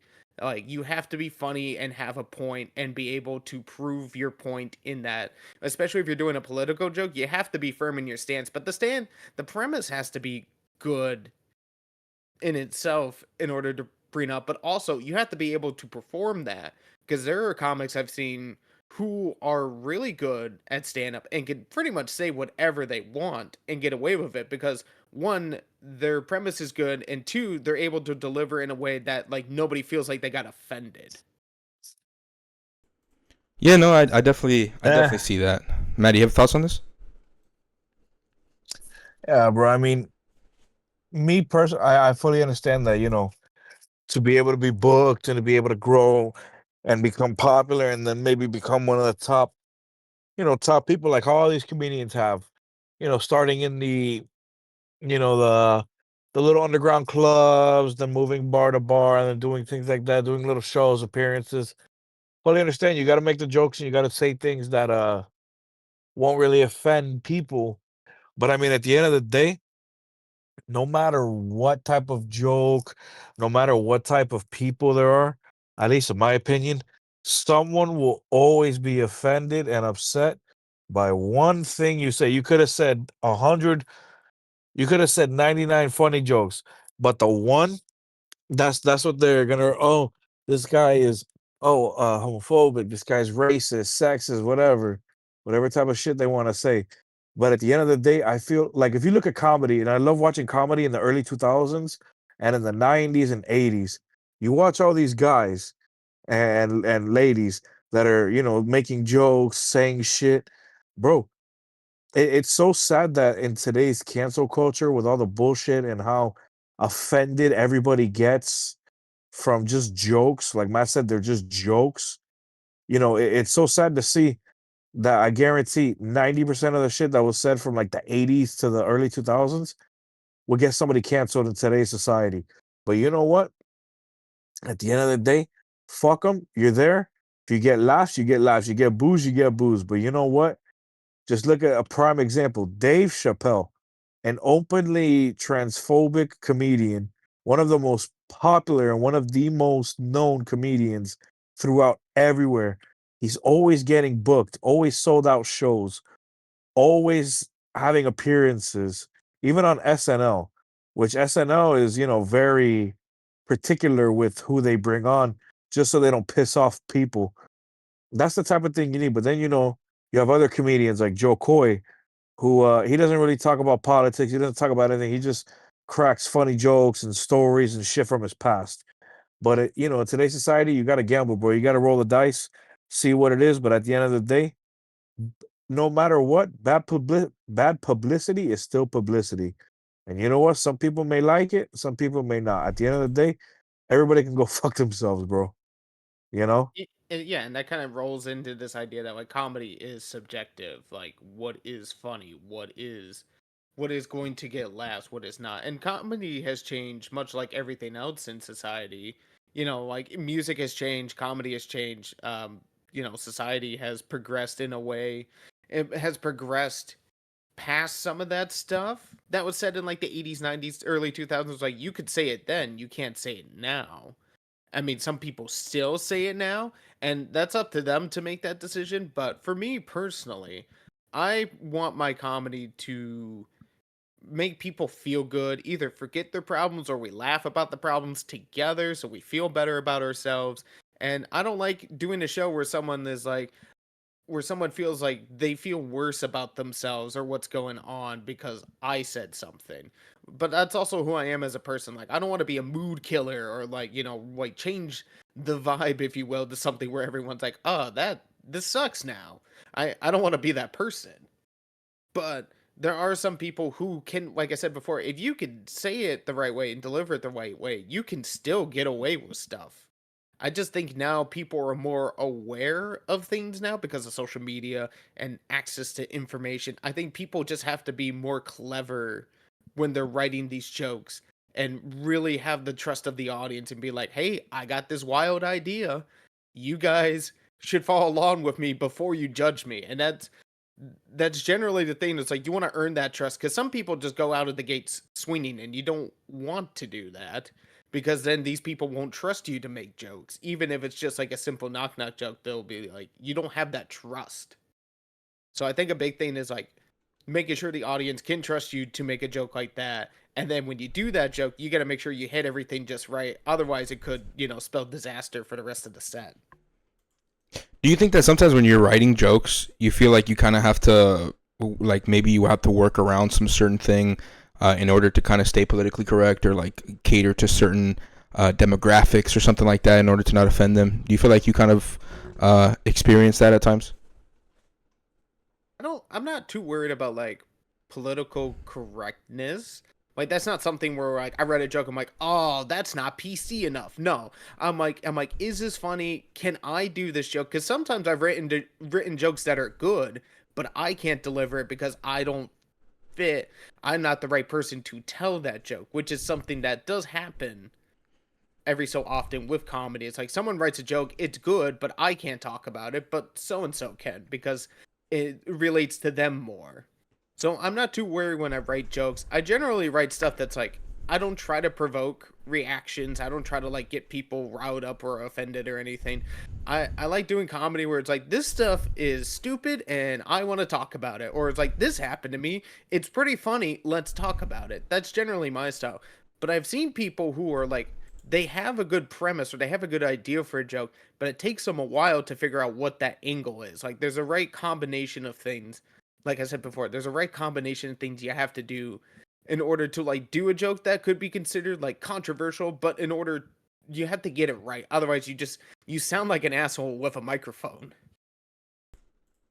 Yeah, no, I think I get what you're trying to say here. Um, I And mean, and just to add that's just the game now. Like, back in the day, you could get away with a lot more stuff than you can today.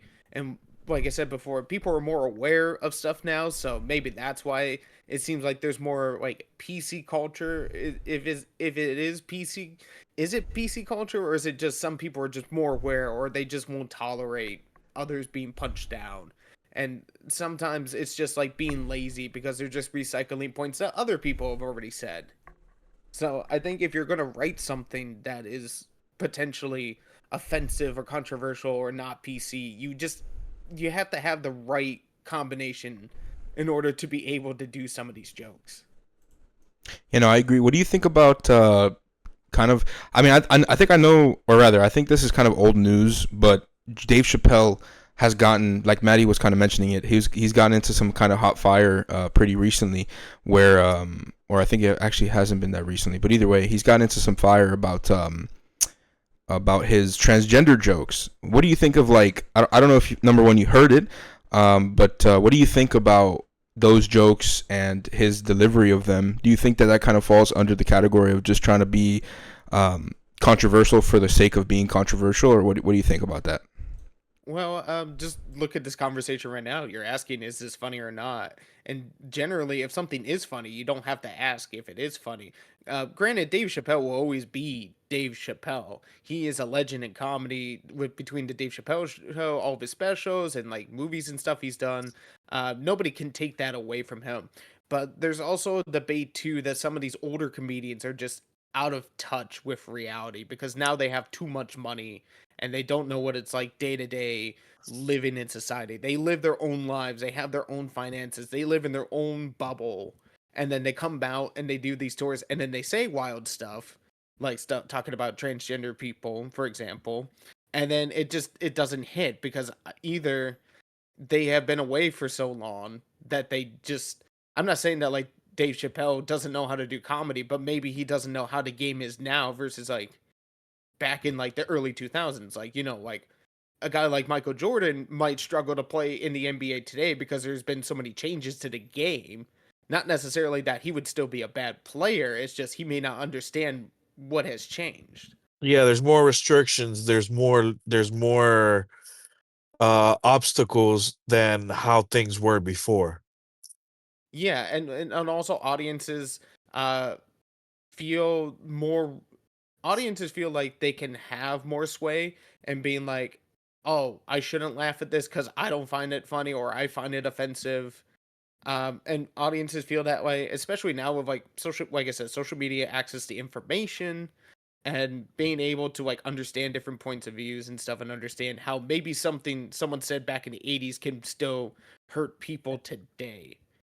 But I feel like the game has changed, and I just feel like some of these OGs who were really good before, and they're still good. I just don't think they quite understand what changes have been made, and I don't think they have caught up quite yet. Because it's not just Dave Chappelle that's suffering from this. There's other comedians that are suffering from this too. Like just Chris Rock was another example that got brought up, but there's also like Joe Rogan in his latest special wasn't hitting Rob either. Schneider. Rob Schneider, especially Rob Schneider. But there's just like comics, people who were comedians before who are trying to come back now, revitalize the comedy game because it has changed so much for the better in certain ways with like social media and like new venues, more intimate venues, so people feel like they're like closer to the show and stuff. Do you But think also that, too, sorry to interrupt you, but do you think that cancel culture and the integration of social media within the space of comedy has changed it in that regard, or like, and do you think it's changed it for the better or for the worse? I think I've never like viewed cancel culture as like necessarily like a bad thing. It's just it was something that happened, right? The like and like granted there are some bad people out there that needed to be called out. Like Harvey Weinstein, obviously bad dude, needed to be called out for all the essay stuff that was going on and all that stuff. Like I would say argue that like cancel culture has had its moments and has done some good, but it also have left some lingering effects on it that people aren't addressing too. Where it's like we should be talking about these sensitive topics, but also on the flip side, we need to do it in a way that like we're not punching down on the people that are affected by these jokes. So I guess like I don't feel like cancel culture, like I said, I don't think it's like entirely bad because there are bad people out there that need to be called out and need to be, be told that like, hey, you can't be doing this stuff anymore. You're making it worse for everyone. But at the same time, it has kind of left these hurdles in place that people are still trying to navigate around. And now people are starting to kind of finally figure out what these hurdles are and how to either work with them, work around them, or stuff like that. Maddie, you gave a little sigh there. You have some opinions on that? Yeah, bro. People suck, man. Literally, it's like what Zach was saying. A lot of the comedians, how like they're coming out of like retirement type shit now. Rob Schneider, not Dave Chappelle because he's always been doing it, but a lot of these comedians from back in the day. You think about you think about comedy shows and comedy specials and shit like that.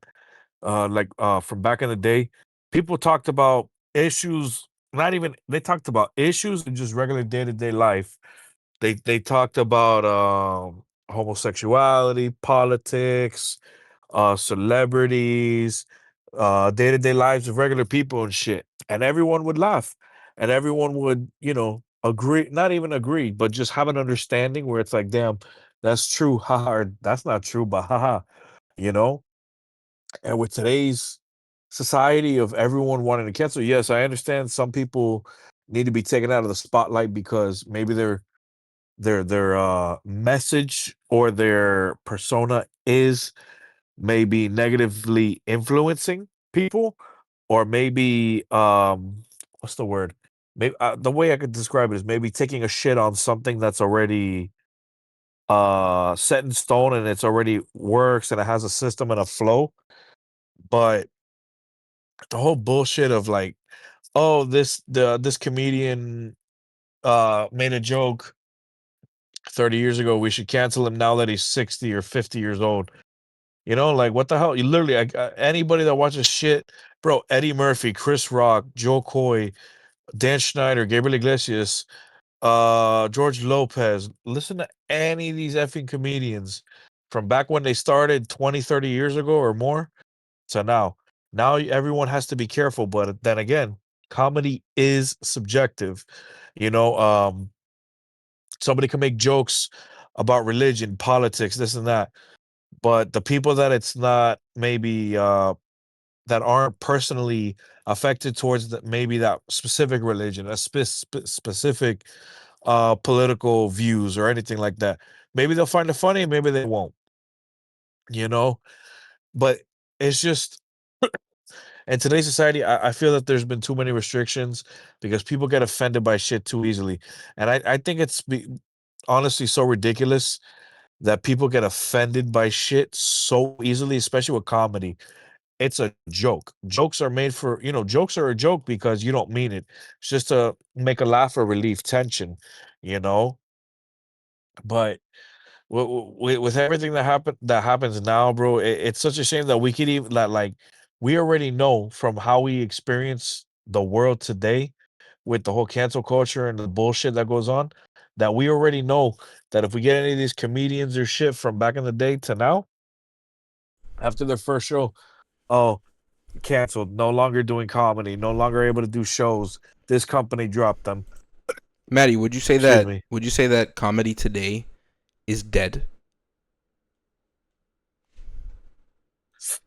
I wouldn't say it's dead, but I would say it's on its way to not being laughing your ass off type of funny. Because then again, I like the type of comedy from back in the day. There's a lot of people now that are funny, but I like people that make fun of shit, that make jokes, that make jokes about everything and anything, about politics, religion, people's day-to-day lives, couples, marriage, homosexuality, things like, any type of any subject, bro, under the sun.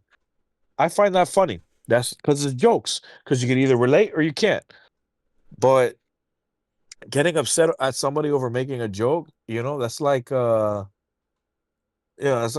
quitting your job after job because they have tile floor instead of carpet, that you're offended that, carpet is in the freaking building versus tile.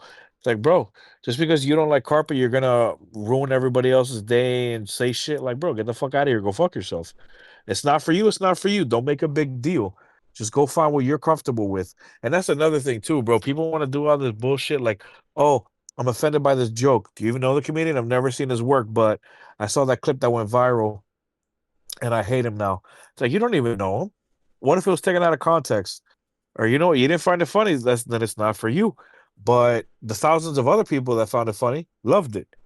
So it's like, it's just so unfortunate that the ignorant, not ignorant, the offended voice outshines and, smothers the voice of those who are just trying to have a good time and have a good laugh, bro. I'm gonna disagree on the comedies on its last legs. It is never been more profitable to be a comedian than now. because there's so many avenues, especially with social media, to monetize your content. There are so many people. Not that I've met a few people who are like professional comedians who do this full time, and they are crushing it on all fronts. And I just think comedy is no longer about just like being good at telling jokes. And there's a lot more fronts to it now, but that also creates more opportunities for people to make money and stuff. There's so many comedy production companies in the US now compared to 20 years ago, where it was just strictly like big clubs and then Comedy Central and then maybe one or two other outlets. Now you have outlets everywhere for comedy. You have things like people drop specials on YouTube that get thousands and thousands of views every day. Look at the success of like the Kill Tony podcast. You can also look at like Dry Bar Comedy, which is a major clean comedy outlet where people only do clean comedy only. And there's so many other outlets too. I feel the opposite on you in terms of like comedy's not dying. It is still adjusting to the age of social media, especially with like TikTok and stuff like that. But it's definitely grown, in especially like since the pandemic and stuff. It has grown quite a bit. So I'm not afraid this like, and speaking from inside experience, that like comedy's doing well. It's going to continue to do well, and I think it's fine. And like I said before, I think the game has just changed from like 80s, 90s, early 2000s, where if you're funny and you send the tapes in, people are going to book you. Now there's a lot more other factors to consider, but there's also more money to be made now than before. Yeah, I think with the advent of social media, we've kind of gotten more of an avenue for marketing and ways to go viral or whatever the case. So, and that I think that's kind of how it is for most avenues of like entertainment work, especially like if you're a musician, you can post your music on TikTok and maybe you go viral. You have a higher chance of being able to actually get your music out there. Just the advent of social media has really been a good and, at least in my opinion, a good and a bad for things like comedy, things like music and stuff like that.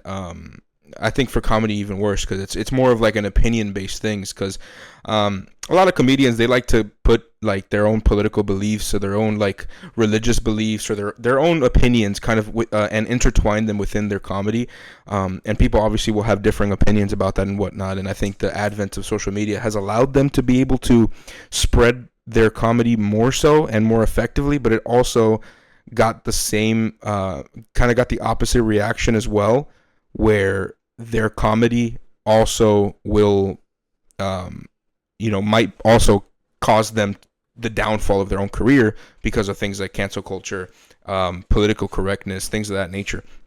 I see both sides in this case, to be honest. I think human beings like to laugh. It I don't know. It's tough. I mean, you mentioned as well. Kill Tony is one of the like it's a big podcast going around there, and it's literally centered around comedy. So, and it's growing exponentially fast. It's comedy is always going to be there. Now, to the extent of whether or not comedy is I guess funny to the masses is left to be seen. But then also at that point, it's also kind of subjective as to what's funny. But either way, I see both sides in that case. I was kind of curious. What were your like? Did you always want to be a comedian, or do you think this is kind of something you kind of just like naturally went into, or how did you go about becoming a comedian? So every comedian will have a tragic origin story, but we're not talking about that right now. Um, so the way like I've always liked stand-up comedy growing up, especially as a teenager and stuff. Like Kevin Hart was the first special I ever bought.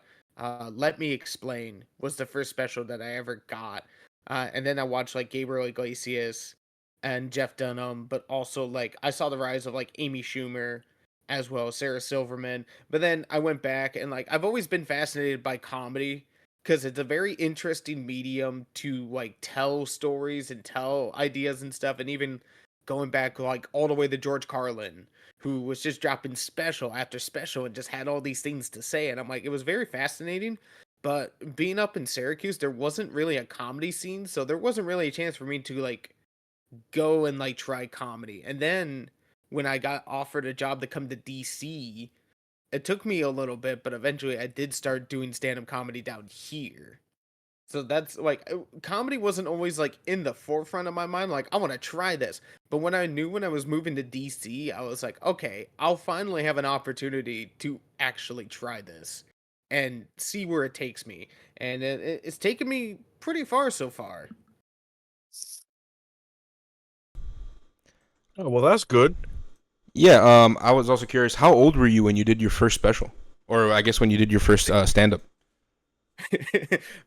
So the first time that like I've tried it a few times inconsistently, but then it was 3 years ago on Valentine's Day where I was like, we're gonna try this and we're gonna actually like commit to trying this, or we're just never gonna try it again. So I basically gave myself an ultimatum because I'm single and alone on Valentine's Day on a Monday, and I was just like, you know what? I went up last at the open mic. And this was, I went up last at this open mic, and afterwards I was like, look, we have to actually put some effort into this. Comedy is one of, I don't want to say it's like the hardest, but it's definitely hard because you have to actually like show up and put in the work, which is something that I hadn't done since like football in high school. That was just kind of like the last thing. It was like, you have to show up and put in the work. Otherwise, you're not going to get the result you want. Yeah, plus So, it's very subjective as well as to whether or not the people in the audience will get your jokes or that they will receive it very well or whatever the case. It's a big hit or miss in that regard as well. yeah, I mean, like, when I did that open mic, there was no audience. It's literally just me and the two guys who run the open mic, and that was it. That was my, that was the first time I really like did stand up and like put in effort. And I didn't get booked on a show until like 7 months later, or like 6 months later, which was honestly pretty cool. Your Um, first like, No, sorry, continue. Go ahead. Yeah, but like, like audiences like generally I have been dubbed like a safe choice to book because I'm not going to say anything absolutely crazy or purposely upset people with my jokes, which has led to more bookings than if I was like trying to say something crazy or controversial or just get a reaction. And even like with my safe stuff, some people don't like it. And that's fine. I'm not mad at those people per se. I'm not mad at those people because, like I said, comedy is subjective, and I can't be mad at people if they don't resonate with my stuff. I mean, because there's like one day I'll go to a show, nobody laughs at anything, and I'm like, oh man, maybe I suck. Maybe it's finally time to quit. And then the next day I kill it, and then it's like, well, I'm back. I'm not quitting comedy anymore. Yeah, it's all crowd based. Like there's some crowds will like your comedy or they'll get your style, or because every comic style is different as well.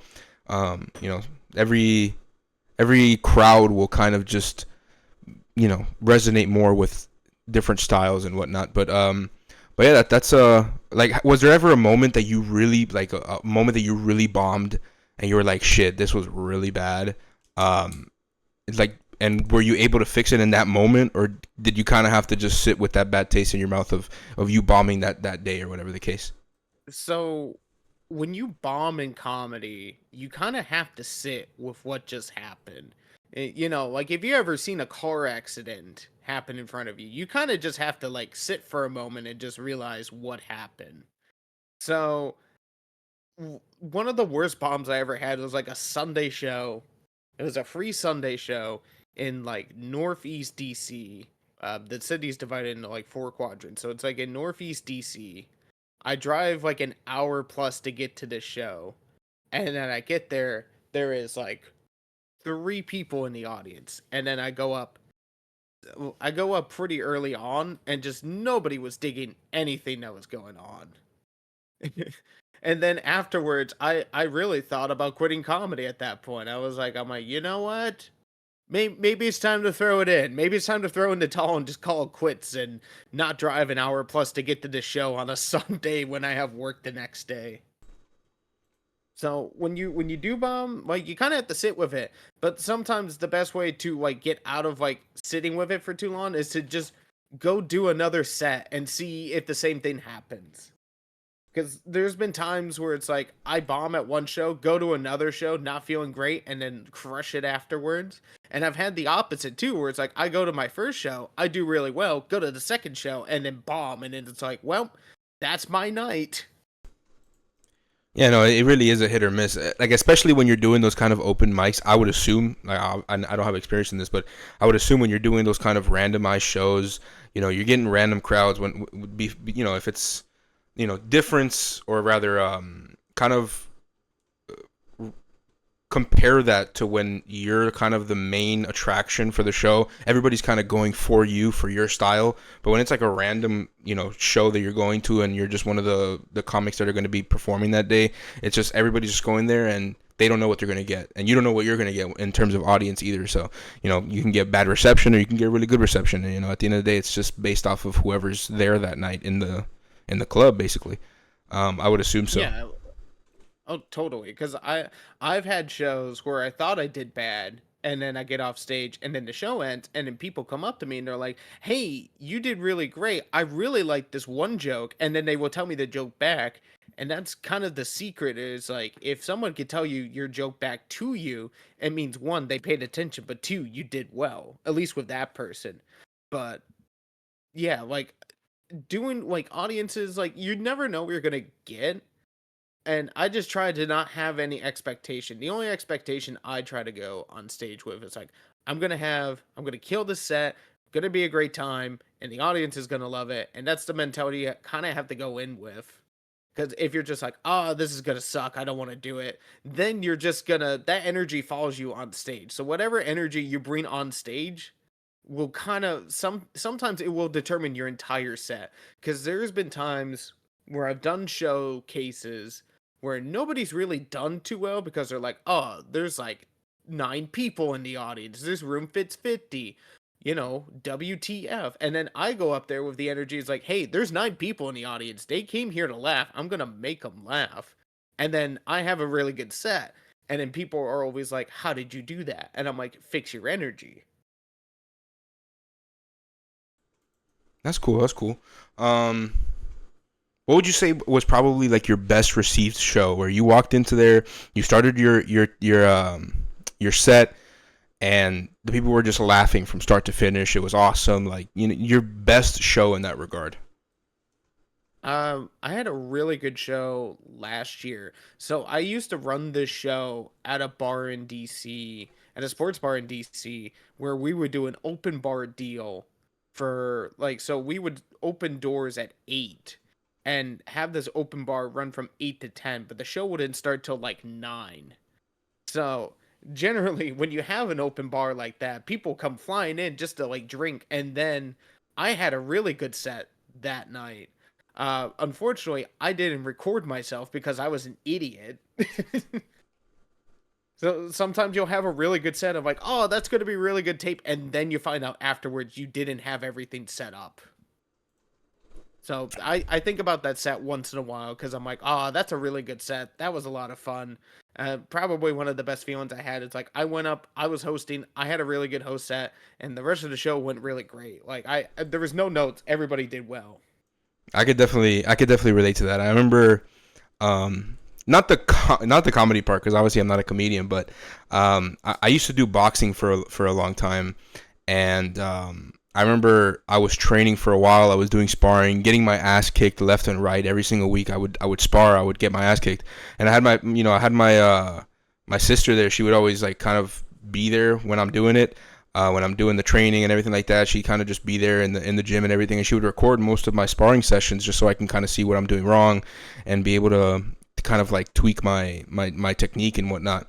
And then the one time that she doesn't like, the first time I ever got a knockout against my opponent in a spar, she was not recording that time. It's like the moment I could have been like, dude, I got a knockout. Look at this fucking sweet knockout.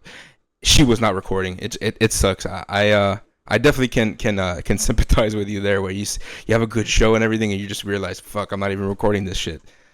Yeah, there's been more, not too many times, but there's been a few times where I'm like, oh, that was a really good set, and then either nobody was recording, or the audio didn't work, or the file becomes corrupt, and you're just kind of sitting there. It's like, well, why did I have a good set then? I might as well have just bombed. But it's good for the experience, and you never know who's actually watching in the audience, because sometimes, like, there was one time I forgot to record a set, and I'm like, ah, damn, I should have recorded that. But then a guy who produced another show was like, hey, come do my show next month. You did really well. Like, I want to see you do the same thing at at my show next month. And I'm like, cool. So sometimes it kind of works out, but yeah, it's the worst feeling knowing that like you had a good set, or like you said, you had a really good knockout, and then there's no proof, but you know there's proof. It's in your heart. Yeah, I can attest to it. Um, yeah, no, man. That's it's cool to have talked to you. I think at this point, I think we should probably start wrapping up the show. It's already about 2 hours at this point. But it was a good conversation, man. I don't know if you have anything else you want to add before we close it out, or Maddie, I don't know if you have any words you want to say or anything like that. Anything you want to touch on before we close out the show? No, buddy, I don't. Zach, you have anything you want to add before we close out the show?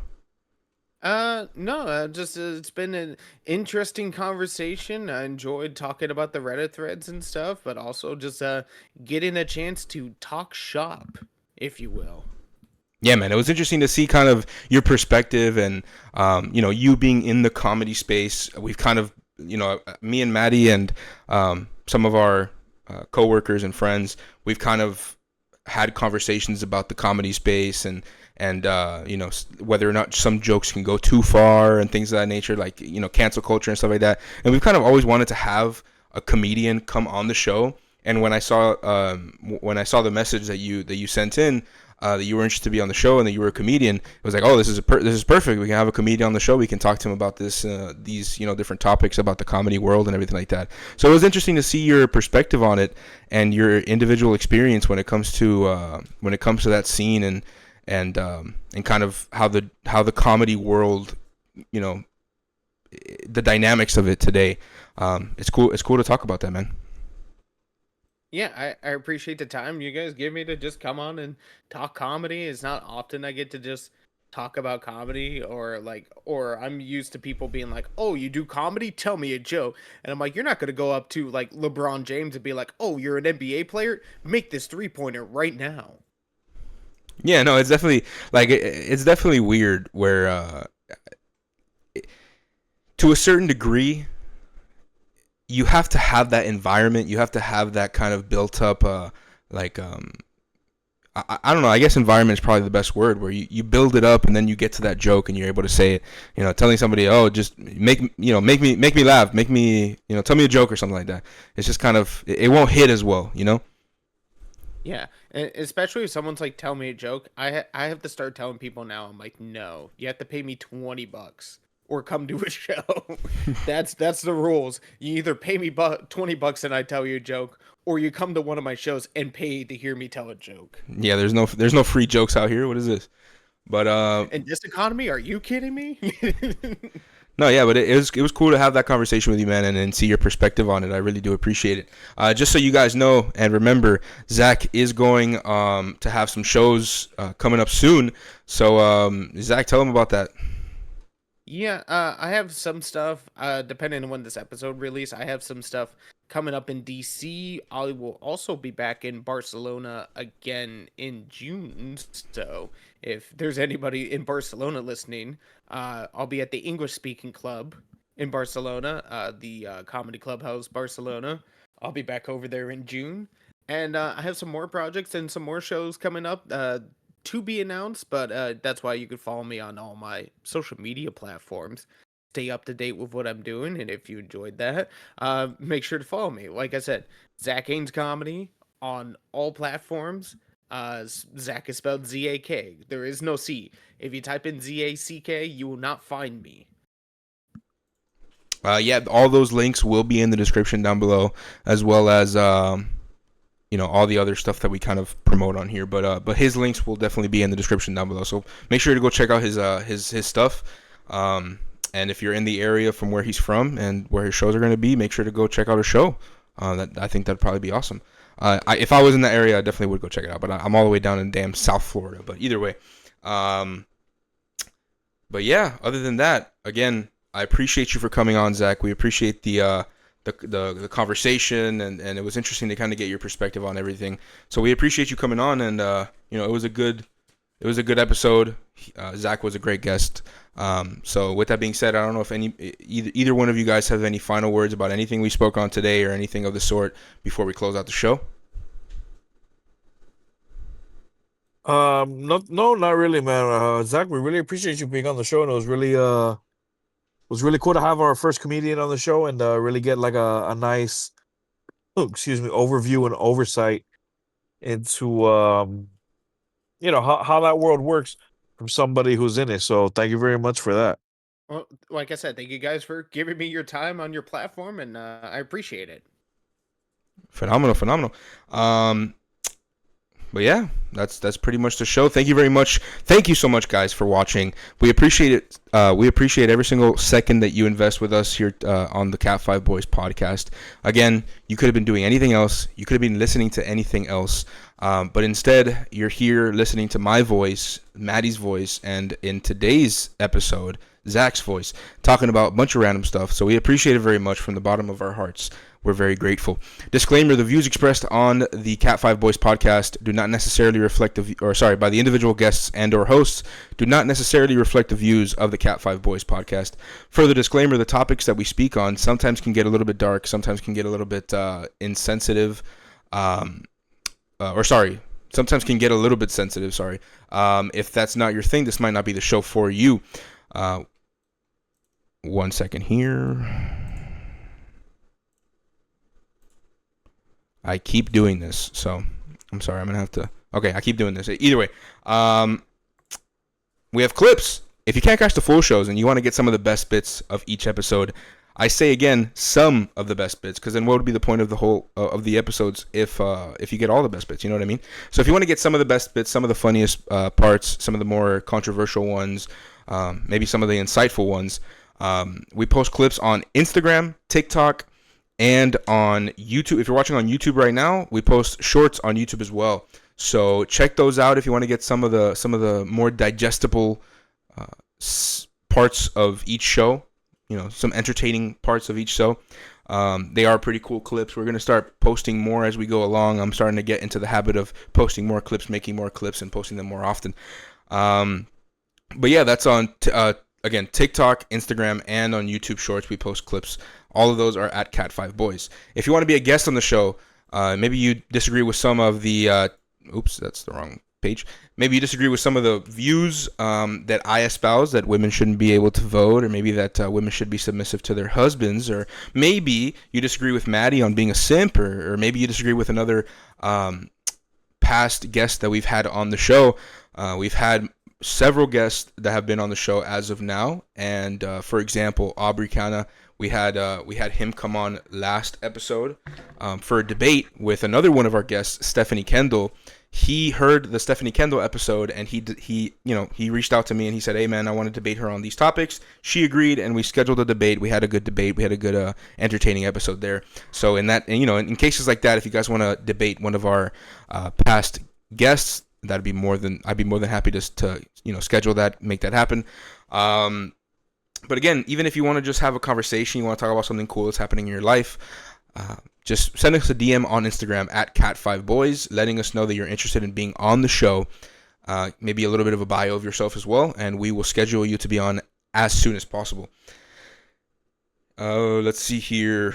I stream every single Saturday. I stream on Twitch at Codename Soap. The link to that will be in the description down below. I do things like TikTok invasions. We go on TikTok. We go on different random people's lives who are kind of debating people on their lives. And we join the lives. We debate people on crazy beliefs that they have. Like, for example, trans women should be allowed in women's spaces, or Trump is a dictator. Just crazy, crazy belief systems that people have. And we go in there and we destroy them completely, dismantle their ideologies. We do that, so it's fun. But we also, do some games. We play some games. We play some Wordle, crosswords. So we have some fun times over there. If you guys want to go check that out, link to that is in the description down below. Again, every single Saturday at 6 p.m. Eastern time.